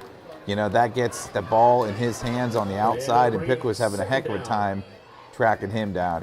He's elusive. Pickup of 8, 2nd and 2. The ball out to the 32-yard line, their own, for the Vandalia Butler Aviators. On the right hash mark, single back, and the quarterback slips as he goes back, so he loses yardage on that one. I mentioned Seibert going down with injury last week. A junior, Mason Recker, came in. He'd only thrown 5 passes last year. This year he was in the first game 2 of 9, including 2 interceptions. So they were happy to get Seibert back here. That time it looked like his center stepped on his ankle or his foot when he was going back to give the handoff, and it cost him there. In with a single back, too wide to the left. Seibert back, gives it to the back. That's Caden Bates. Bates finding big running room before he's forced out of bounds by Rashawn Garrett. Bates, your ball carrier. First down yardage here. And gets the ball out to the 42-yard line. That's where it'll be 1st and 10 now for Butler, who for an impotent offense has moved the ball fairly well tonight. You know, again, right there, nice little, handoff in the middle there. Had the whole defense flowing towards the quarterback. And then you had a one-on-one situation, and Piqua's been struggling in those one-on-one situations with ball carriers, and he was able to wriggle free and get a first down. Inside, 7.5 to go in the third period, 10-3. Vandalia Butler. Once again, they give the ball to Caden Bates. Bates is spun to the turf. Several players there, including Owen Schaller, the linebacker, 6'1", 191-pound junior. And loses maybe half a yard on the play. The ball spotted just to the positive side of the 41-yard line. So 2nd down and 11. Less than 7 minutes to go here. Inside the right hash mark. They give the ball again to Taven Crump. Crump just keeps churning and gets it down to midfield, but that is short by a couple of yards in terms of a first down, but it makes it a 3rd down. And manageable, really. I mean, every time that kid touches the ball, it's 6, 7, 8 yards. And he's electric with the ball in his hands. And they're definitely doing a nice job of getting him the ball however they can. They're doing lots of different things with him, moving him around, making it difficult for Piqua to manage him. Austin Flory is the back. They got Donovan Collins off on a wing right side under center Seibert. They send Collins in motion, give the ball to Flory. He's got the first down and then is driven back. Gage Gamble coming through there for the stop. Also in on that one, Zayden Allen, who we mentioned his name quite a bit for the sophomore. And that run was enough for it. This is more of the same from the first half. They squeeze that clock and they just run the ball, and it seems like the time just disappears on you. And they don't go for a lot of deep throws or anything like that. They gain 8, 10 yards at a time, and it's tough to stop. 5.5 to go in the third period. Swing pass out. They'll get it out there for number 18, who is Corey Rice. Rice picking up big yards, gets it down to the 17-yard line before the Indians are able to stop him. But another first down here for Butler. I'll tell you what, they watched that video closely, and last week Piqua struggled mightily to stop those guys on those swing passes, and it's been a heavy dose of those swing passes from Butler, and they're getting these athletes out on space just like Lima Senior did, and Piqua is struggling to manage that. 3 wide to the left, 1 to the right, single back. They pitch it to the back, who gets nowhere as the Indians get through there very quickly. Rummel Hayden is taken down to the turf, and he loses probably 3 yards there. That'll bring up 2nd down. Big play by Isaiah Martin to get in there and reel him in before he had a chance to get going and push him back a few yards. 4.5 left in the third period. 10-3. Butler leads. A 2nd and 14 coming up now for Vandalia Butler. The Indians just have to bow the back on defense right now. They give the ball once again to the back. Hayden this time picks up some yardage, gets it down past the line of scrimmage. He'll be taken down at about the 17-yard line and bring up a 3rd down. Big play here for Piqua's defense. They at least have to hold them to a field goal at the most here. I mean, they cannot give up any. They do not want to give up 6 points here, because that would put the offense, which has been struggling mightily, in a terrible spot. So they come out once again. Men split wide to the left-hand side. Braylon Crump is over there on the left. Man in the slot. The quarterback's going to keep it. Comes around the near side. Keeps going. But he is finally driven out of bounds for the blue shirts for over there, including Drake Owen. We also saw Hayden Weigel over there. There were at least a couple of other Piqua Indians there to try and stop him, and he picks up yardage. We are down to 3 minutes to go in the third period. It's only the second possession of this second half. 4th and 3. And they're going to go for the field goal here. Coming out to try this, Griffin Bradley. He is 2 of 2 on field goals here. Pops this one up. It is high and it is good. And 13-3, the lead. Butler over Piqua with 2:41 to go in the third. We'll take a 30-second break on both TV and radio here on Piqua Indian Football.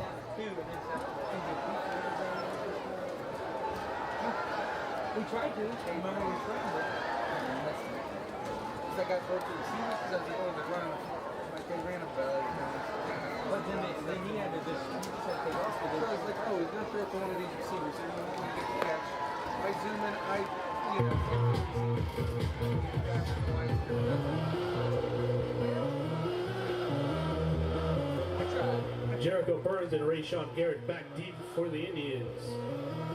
And Griffin Bradley to kick off for the Aviators. Griffin Bradley getting ready to kick it off here for Butler, who gets the field goal. Leads it now by 10, 13-3 with 2:41 to go. Butler just taking time off that clock. Back deep for the Indians. We're going to see Jericho Burns also back there, Rashawn Garrett. Bradley approaches, sends it down. It is going to be taken and dropped by Rashawn Garrett, and then he is immediately nailed there. I believe that was Braylon Crump who was able to get through and get him. So right now, the Indians just not doing much right. You know, they're rattled. You know, to be honest, I don't think they expected to be behind 13-3 late in the game like this. And in this game where they've just squeezed the clock, it feels like it's late in the game, even though you have a whole quarter to play. So Piqua's offense has got to respond right here. So the Indians are going to take over on their own 12-yard line. So they got one man to the near side, 2 to the far side, working left to right. Jericho Burns, the back, he has handed the ball, and he'll pick up very sparing yardage there. Picks up maybe 1, brings up a 2nd and 9. Alan Mobson in on the stop. At some point, I think they're going to have to throw it a little bit, at least to get the Butler defenders off the mark a little bit, because Butler's sitting hard on these runs. They may have to loosen it up by throwing some short passes or something here. We'll have to see what Travis Neese comes up with. Tate Coleman in the slot on the right side to the outside.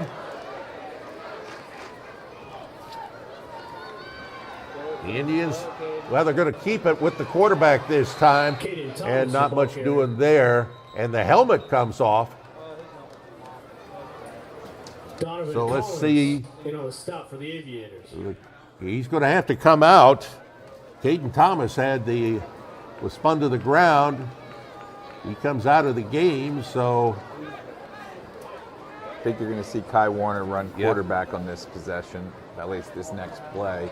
But they're already 3rd and 6 or 6.5 here. That's a tough spot to come in as a backup quarterback. Yeah, Kai Warner, one of the very athletic players for this team. And we've got an injury now for Vandalia Butler. So we're going to take a break here, a 30-second break here.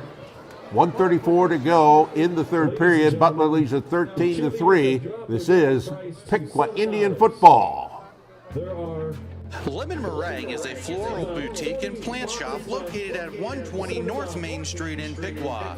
Need flowers for your wedding, funeral, baby shower, or a special event? Lemon Meringue has you covered. Lemon Meringue is open Tuesday through Thursday from 10 a.m. to 5:30 p.m., Friday from 10 a.m. to 4, Saturday 10 a.m. to 2, and they're closed Sunday and Monday. For more information, call 937-726-0451 or visit them on Facebook. Mention this ad at checkout to receive 10% off your boutonniere or corsage for the school dance. Lemon Meringue is located at 120 North Main Street in Piqua. And let's hear it for the 57.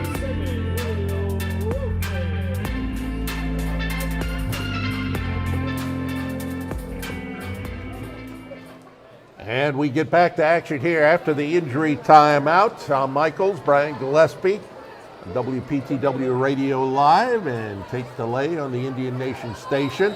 It's a 3rd and 6 for the Indians. In at quarterback is Kai Warner.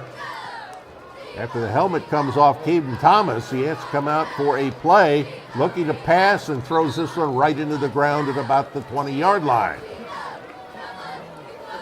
That was intended for Tate Coolman, Intended for, but it was comes up nowhere near a connection there. and that'll bring up 4th down. And that brings up 4th down. So the Indians, once again, going to bring on Hayden Barker, For the Indians. who's done a fine job in both games so far as the punter. And he's back there in dangerous territory. He's standing back at his own 1-yard line. For the Aviators. Barker's getting a good workout today with the many punts he's having to kick it. He probably hadn't had as many as you would expect because there have been very few possessions in this game. But he gets this one away. It's going to come down, be taken at the 45-yard line, bringing it to the near side. That is Austin Flore. So he brings it back into Indian territory. And let's see where they spot the ball. It should be spotted at around, looks like the 43-yard line. And the Aviators will take over at 1:15 to go in the 3rd. The defense is in a spot where they just have to make a play. They cannot allow Butler to get a couple first downs and another field goal. They can't give up 6 here. They have got to hold that line. Somebody's got to force a turnover, something to change the momentum of this game, because this offensive Butler has just grinded it out play after play after play, and they've made it really difficult on Piqua's defense. Well, after a miserable showing by Bandea Butler's offense last week, I think you see the value of Luke Seibert in their quarterback. They work for the left hash mark from the Indians' 43-yard line. They'll give it to the back, who bounces to the outside, or Ramon Hayden, and Hayden gets first down yardage down to the 31. Oh, my goodness. Gage Gamble and Zayden Allen in on the Speed. stop for the That Indians. speed, he got out on the edge, outrace. There were some defenders back there for Piqua, but they just couldn't reel him in, and he got out on the edge, and that was, next thing you know, it's 11-yard gain. Ball spotted at the 32-yard line. It'll be a 1st and 10. Alan Manson having to tie the cleats up there. 2 to the left, 1 to the right. Backs in the eye this time. And a little bit different look. That's Hayden once again. Hayden will pick up a yard, maybe just a little bit more, so that'll bring up a 2nd and 9. Nice tackle there by Hayden Weigel for the Piqua Indians. And we're not even going to see another play coming off here before we have the quarter break. That's the end of the 3rd period while we have played 3 here at Alexander Stadium. Butler leads 13-3 on WPTW Radio and the Indian Nation station.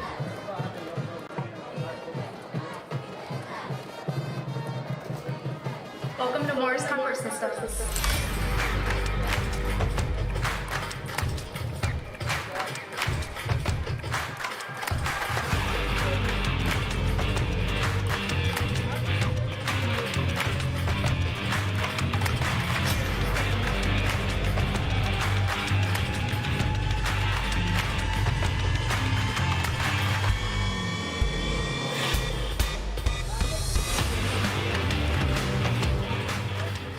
Morris Comfort Systems. We service all brands, celebrating 30 years serving Miami County as your factory authorized carrier dealer. Visit us at morriscomfortsystems.com.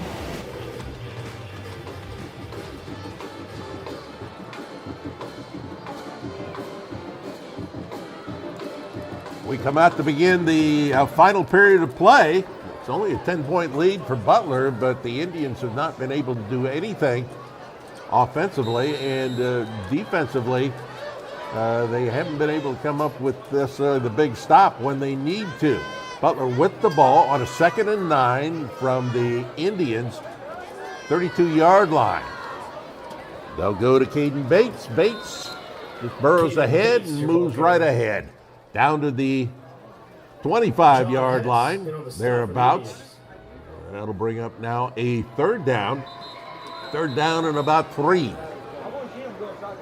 And we've got an injured player on the field. We'll take a 30-second timeout on both radio and TV. 13-3, Butler leads Piqua here on Piqua Indian football. And ladies and gentlemen, if you played tonight's 50-50 raffle, you might want to get your tickets out. It's a big one, $610 to the lucky winner of the white ticket, 183716. Again, that is 183716, and you can come up to the press box and collect your cash. I was 4 numbers off last week. I ain't playing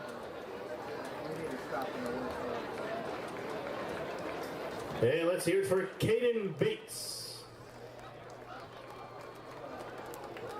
For those of you watching the TV, we saw Bill Neese out and talking to his charges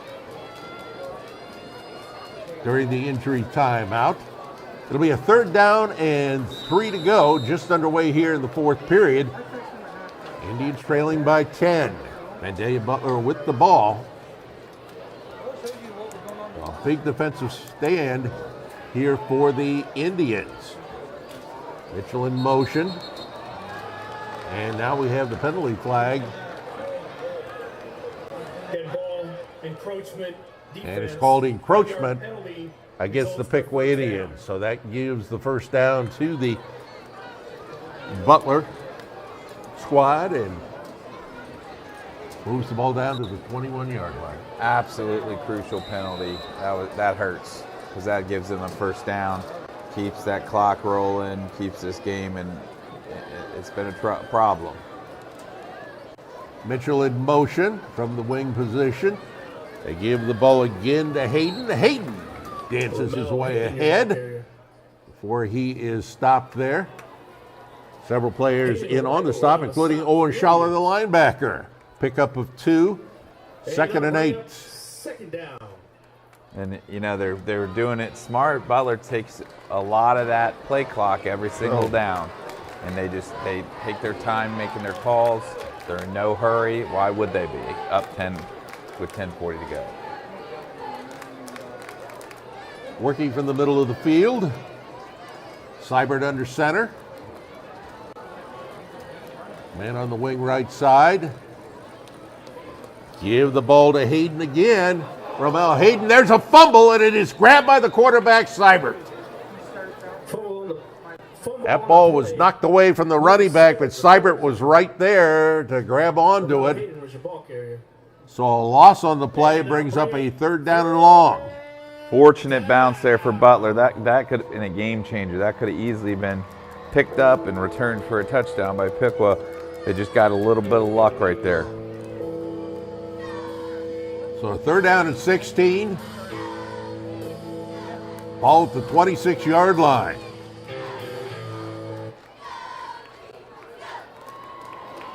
Give him a single back. Seibert under center. He rolls left, looks, and that one is almost intercepted by Drake Owen. So that brings up a 4th down here. It's an interesting, I don't know that it's a decision that they're going to, well, they might kick it from this far out. That's a long high school kick here, but.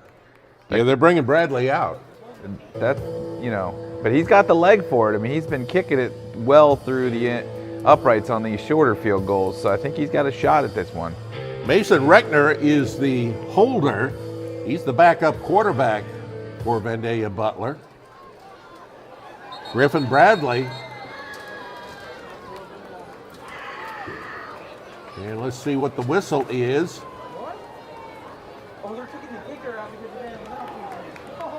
So there's a problem there it is. with the kicker's equipment, and if he has to go out, let's see whether they change their mind here.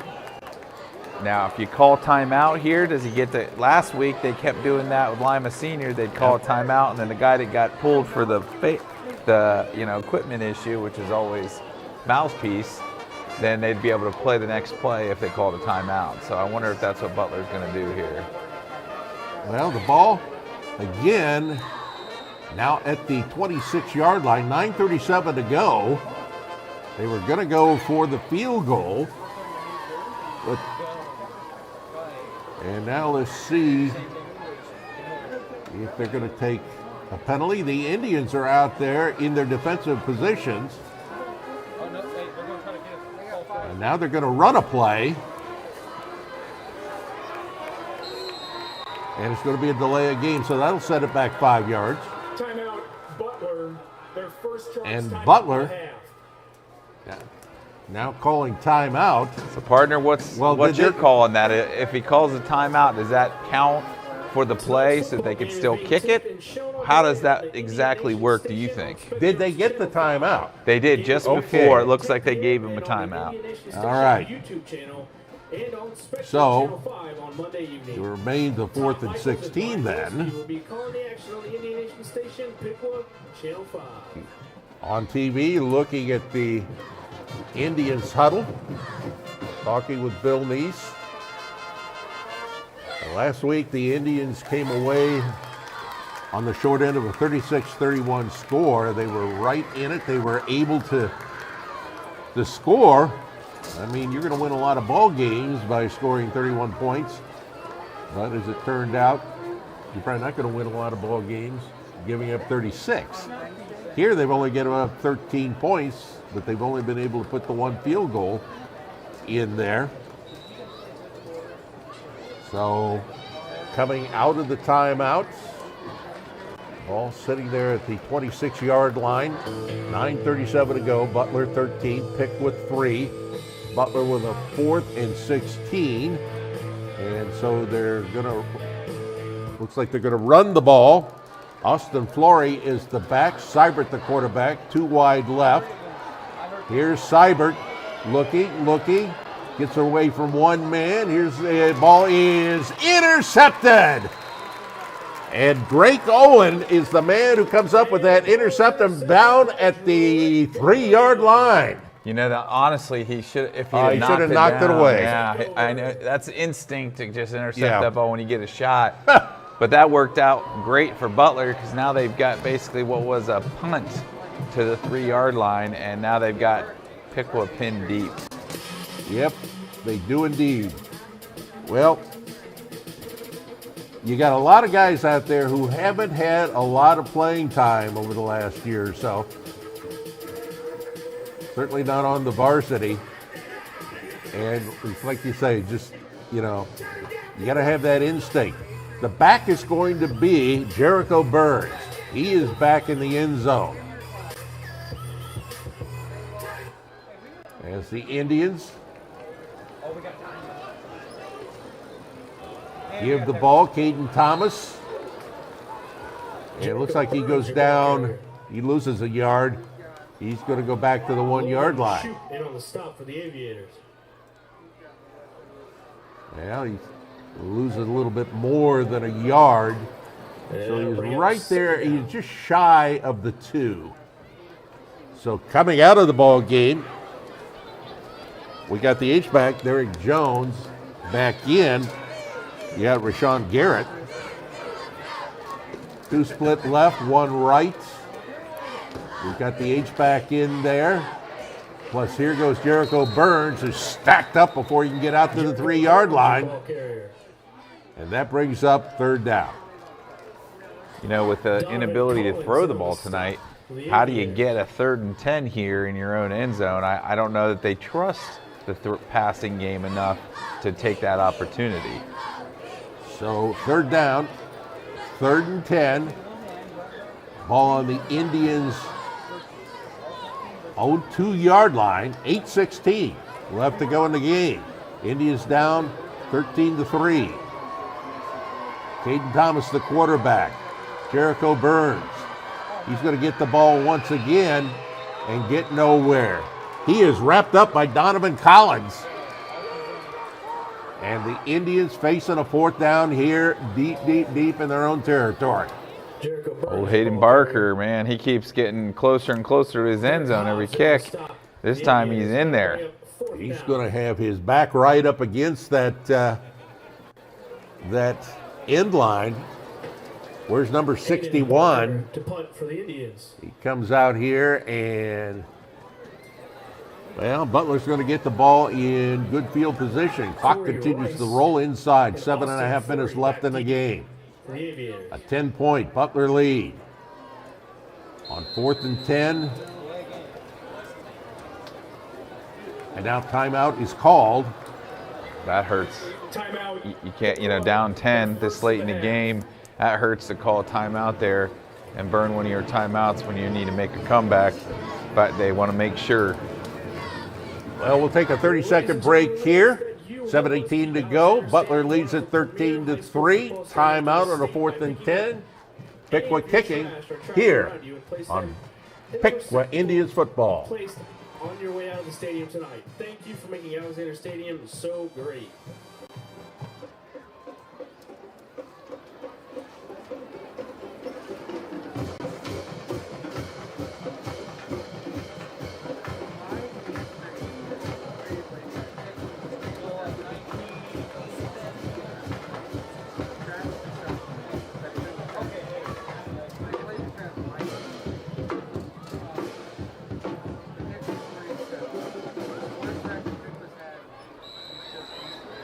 Each team with 2 timeouts left. It's a 4th and 10. Back by his own inline in his own end zone, Hayden Barker, to kick this one away. 7:18 to go in the game. A 10-point deficit for the Indians to Butler. Good snap. Good kick. It's going to come down at the 43-yard line. With it here, bringing it back on the left side. And finally, ridden out of bounds by the kicker. That is Joshua Heath. That's our kicker. Let's see. Number 18 is Corey Rice. Had my sheet on the wrong side. These special teams returns have really hurt Piqua tonight. Butler does a great job of lining up their special teams to get those guys loose. And once they get loose, they've got some athletes on this team. Well, he was kicking it almost to the inline, from the inline. Got it out there fairly good distance. But here's Vandalia Butler with the ball on the 10-yard line, the Indians. Seibert, the quarterback. 7:04 to go. We're in the 4th quarter. 13-3. Butler with the lead on Piqua. Indians late getting a player on the turf out there. Seibert. I believe that's Mabson who is the back. They'll give it to him. Nope, that's Bates. Caden Bates just takes it ahead, and he'll pick up some yardage on a 1st and goal. That'll bring up 2nd down. Another tackle for Zayden Allen. He's been a bright spot on that defense. He's made quite a few plays tonight. Ball at the 7-yard line now. 2nd and goal. Nearing 6.5 minutes left. Just backing away, waiting for the play clock to make its way down. Vandalia Butler, they hold on for the win here, and this is a big one for them. Last year they were 3-7, 3-6 in the league. This would break a dominant string by Piqua where they had outscored them 130-39 over the last few years. Man in motion, they give it to that man in motion. And once again, with the run, Corey Rice. So Rice now getting some opportunities out there, which we didn't see much of him earlier in the ball game. They get it down to the 4-yard line. Your 3rd and goal to go here. Clock rolls, 5:38 left. Next week, the Indians are at Stebbins, a radio-only game on WPTW, AM and FM. Seibert on the give. Trotting on in is Austin Flore. And Butler now out front, 19-3. Unbelievable. They've just been able to do whatever they wanted today, running the ball right at them. I mean, it's just been in between the tackles, and they've been able to gain yards in not huge chunks, but they've been able to get 5-6 yards at a time. Griffin Bradley on for the extra point. The holder, Mason Reckner. The kick is up. It is good. And with 5:22 left in this one, it is 20-3. Butler leading Piqua. Let's take a 30-second break on radio here. This is Piqua Indians football.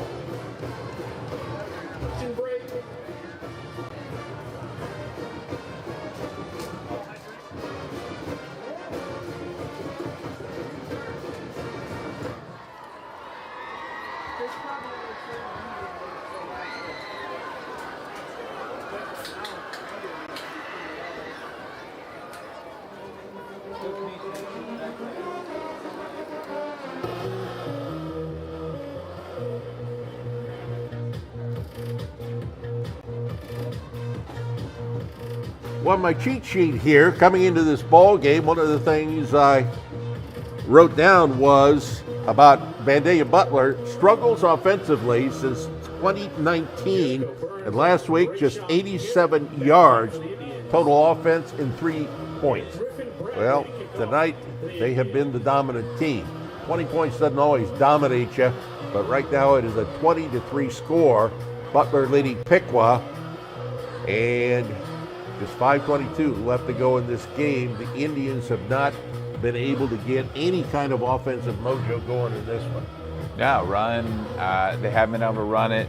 When they have tried to pass it, they just haven't even gotten a shot. I don't know that they've even got the ball near a receiver yet this game. They've had no luck passing or running the ball, really. So once again, we're going to see Griffin Bradley kicking it off. Left to right this time. As he punches this one down, it is going to go through the end zone and out. And they'll bring it out to the 20-yard line, and that's where the Piqua Indians, they want to get something done.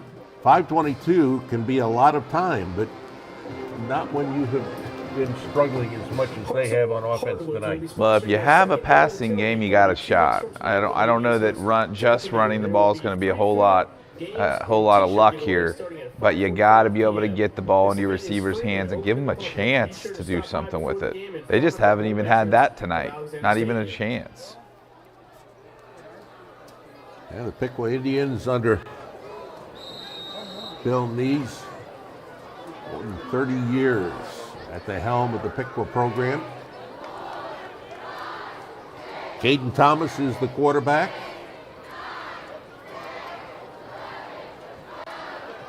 Looking back to pass, swings it out near side, gets it there. Kai Warner, and Kai Warner is taken down at the line of scrimmage. Coming up to tackle him was Alan Mamson II, and that's one of the guys that we have said his name more than a few times tonight for Vandalia Butler. He was all over that. I mean, he was sitting on that play. He was there right as Kai caught the ball. I think you're going to have to go up the field one of these times. So he lost 4 on that one, 2nd and 14. Caden Thomas now looking to run, brings it across Gets it up close to the, well, it's going to be the 27-yard line where he was actually forced out of bounds. Mitchell chasing him out of bounds. Looks like Tyler Rosengarten got to him there. And that'll bring up third down. So a nice little run that time by the quarterback. Makes for a reasonable third down here. Caden Thomas going to keep it again. Slides short. Caden Thomas, your ball carrier. He slid. He did the old slide job, and he is a yard short of the first down. And that'll bring up a 4th down and 1 inside 4.5 left. The issue with sliding is they take right where you slide at. The second your rear end hits the ground, that's where they don't count where you slid to. It's where it starts. And unfortunately, he slid way too early if you're going to slide at all. You didn't want to take the hit there, but I think you got to put your head down and your shoulder down and try to get that last yard there. Carson Hawk wide to the right, and it's going to be a timeout called here. Timeout called by Piqua. Let's take a 30-second break on radio here. 20-3, Butler leading Piqua with 3:59 to go in the game here on Piqua Indians football. After the game celebration or this weekend to have dinner with family or friends. Antonio and his staff will take good care of you with great sandwiches, pizza, wings, and salads. You will be glad you did. Referees is located downtown across from Joe Toma Jewelers and Can't Stop Running. Again, thank you, referees.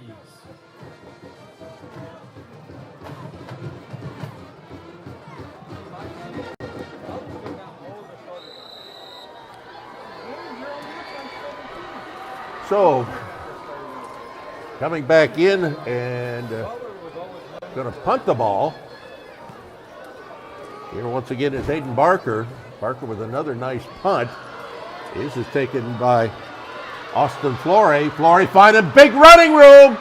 Nobody going to get to him on this one. Austin Flore taking it all the way in for the touchdown. Wow. Holy moly. 4th and 1, and I guess, you punt it, hoping just to, at this point run the clock out, and yet another huge kick return by Butler. They got to tighten up the special teams going forward, that's for sure. Absolutely. So Bradley's going to come on for the extra point once again. He's perfect on the year. Encompasses 2 games. This one on through once again. 3:41 left to go in the game. The Indians are going to have another shot at it coming up here, but this one's gotten out of hand. 3:41 to go, 27-3. Butler leading Piqua here in the 4th quarter. We'll take a 30-second radio break on Piqua Indians football.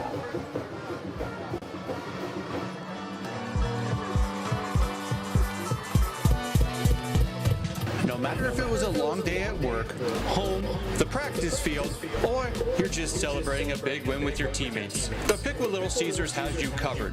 Stop in for a $6.49 hot and ready pizza anytime. Your Piqua Little Caesars are proud sponsors of the Indian Nation Station and Piqua Athletics.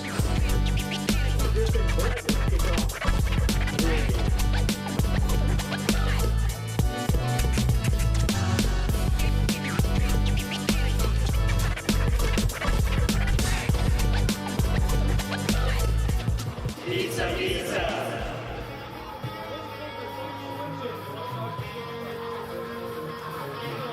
So another kickoff. Again, it's going to be Vandalia Butler. So Griffin Bradley towed the ball, and he's had a good night, both from a kickoff standpoint. Plus, what he got 2 field goals, 1 field goal. 1 field goal and all his extra points. A couple field goals, actually. Yep. He's done a heck of a job. I mean, he's putting those kicks deep. Jericho Burns just has to fall on the ball. Will fall on the kickoff. It landed in front of him. He thought it was going to go back, and it just died there, so he had to fall on it. So not a bad decision there, but The Indians late in this game, trailing it now 27-3. 3:41 left to go. And the Indians come out here, and Caden Thomas still at quarterback. They're going to have Kuhlman in a slot on the far side, wide to the right. Carson Hawk, two men to the near side, including Drake Owen on the inside. Ty Warner is again the back. They'll throw it over here in the near flat, goes through the fingertips of Joey Bosco. Caden Thomas pass. He was the man widest on the near side. Couldn't control that one. That's the closest they've come to a completion today, to be honest. I mean, it hit him in the hands at least. It was a little high, but it's been a struggle throwing the ball. That'll bring up a second down and 10 as the Indians work from their own 12-yard line. Now, we haven't seen them down into the opponent's territory much at all this evening. Caden Thomas throws over on the right side, and Kai Warner couldn't grab that one off his fingers. Third down and 10. Bring up third down.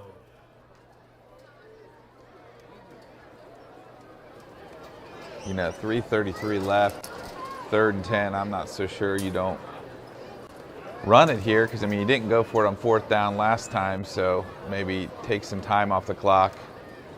Yep, they're going to run it.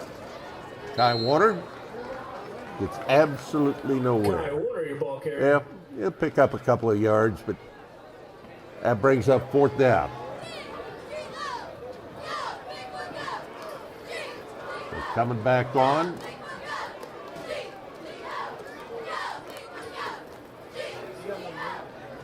The Indians punting team.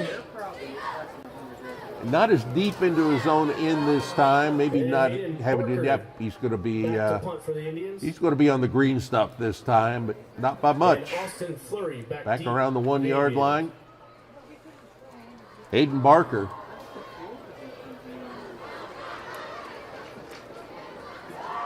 Good snap. Gets that ball away. Picked up at the 48-yard line. Bringing it back is Corey Rice. Corey Rice. Coming through with the tackle.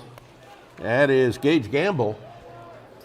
We have not seen many penalties tonight, but there's one on this play. There's a flag on the play. Unlike last week where we saw a lot of penalties. During the return, block in the back, number 9, return team. 10-yard penalty from the spot of the foul.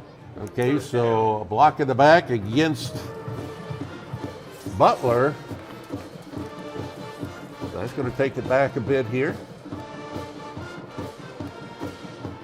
Going to put it right at the 50-yard line.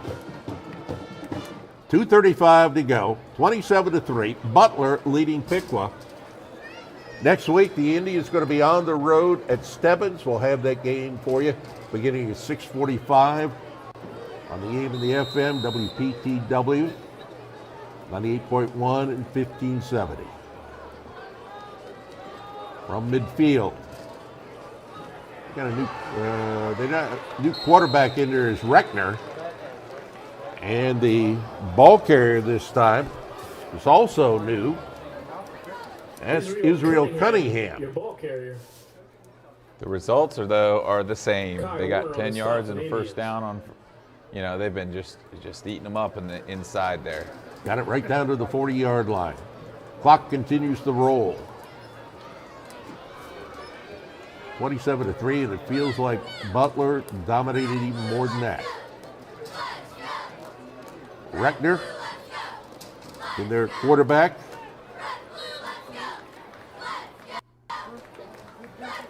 And once again, they will go with the back, Israel Cunningham. In on the stop for the Indians. He'll pick up maybe 3 yards on that play. That'll bring up a second down. Schaller got in there and made that tackle. So on 2nd and 7, a minute and a half left.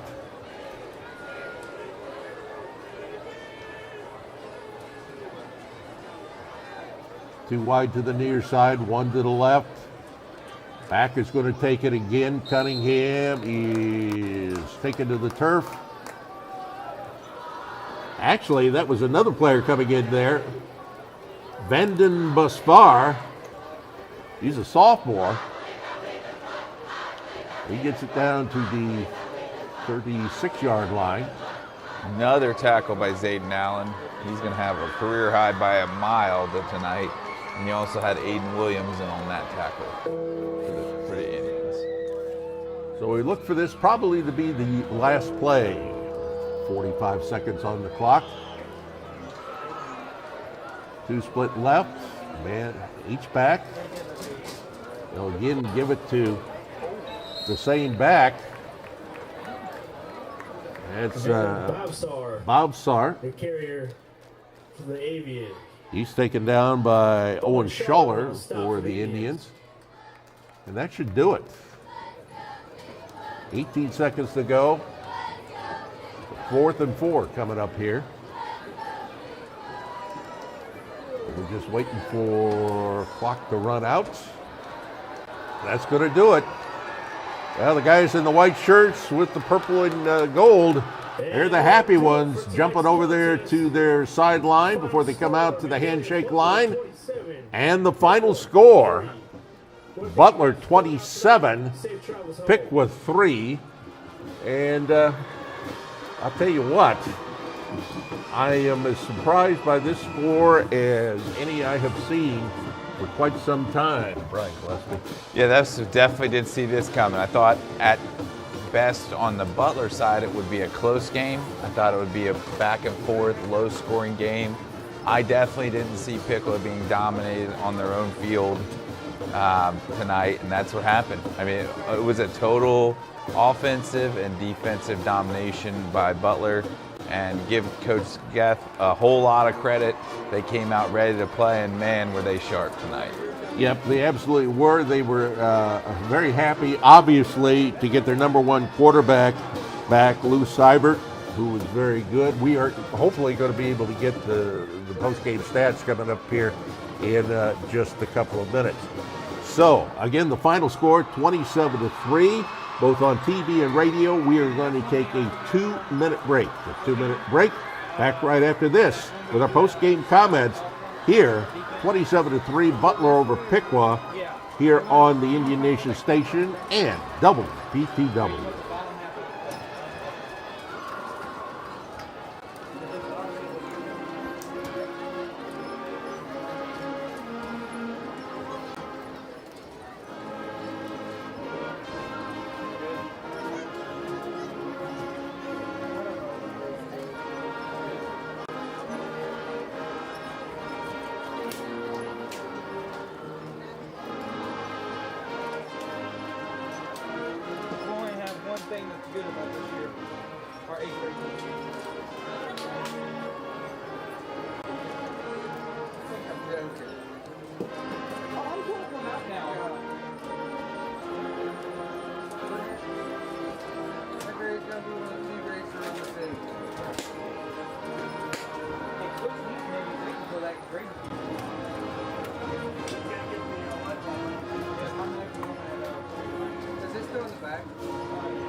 Should have called off an operation. No offense. Hey, there's $1,500 on the line tonight, man. And then another $1,500 to $3,000 tomorrow night. Or if I would have won both, it'd be $4,500. Back once again to Alexander Stadium, Perk Field, where it was another tough night for the home team. The Piqua Indians losing to Butler 27-3 to go to 0-2 on the young season, 0-1 in conference play. Meanwhile, Butler goes to 1-1 overall and 1-0 in conference play in the MBL Miami division. Tom Michaels, Brian Gillespie here with you.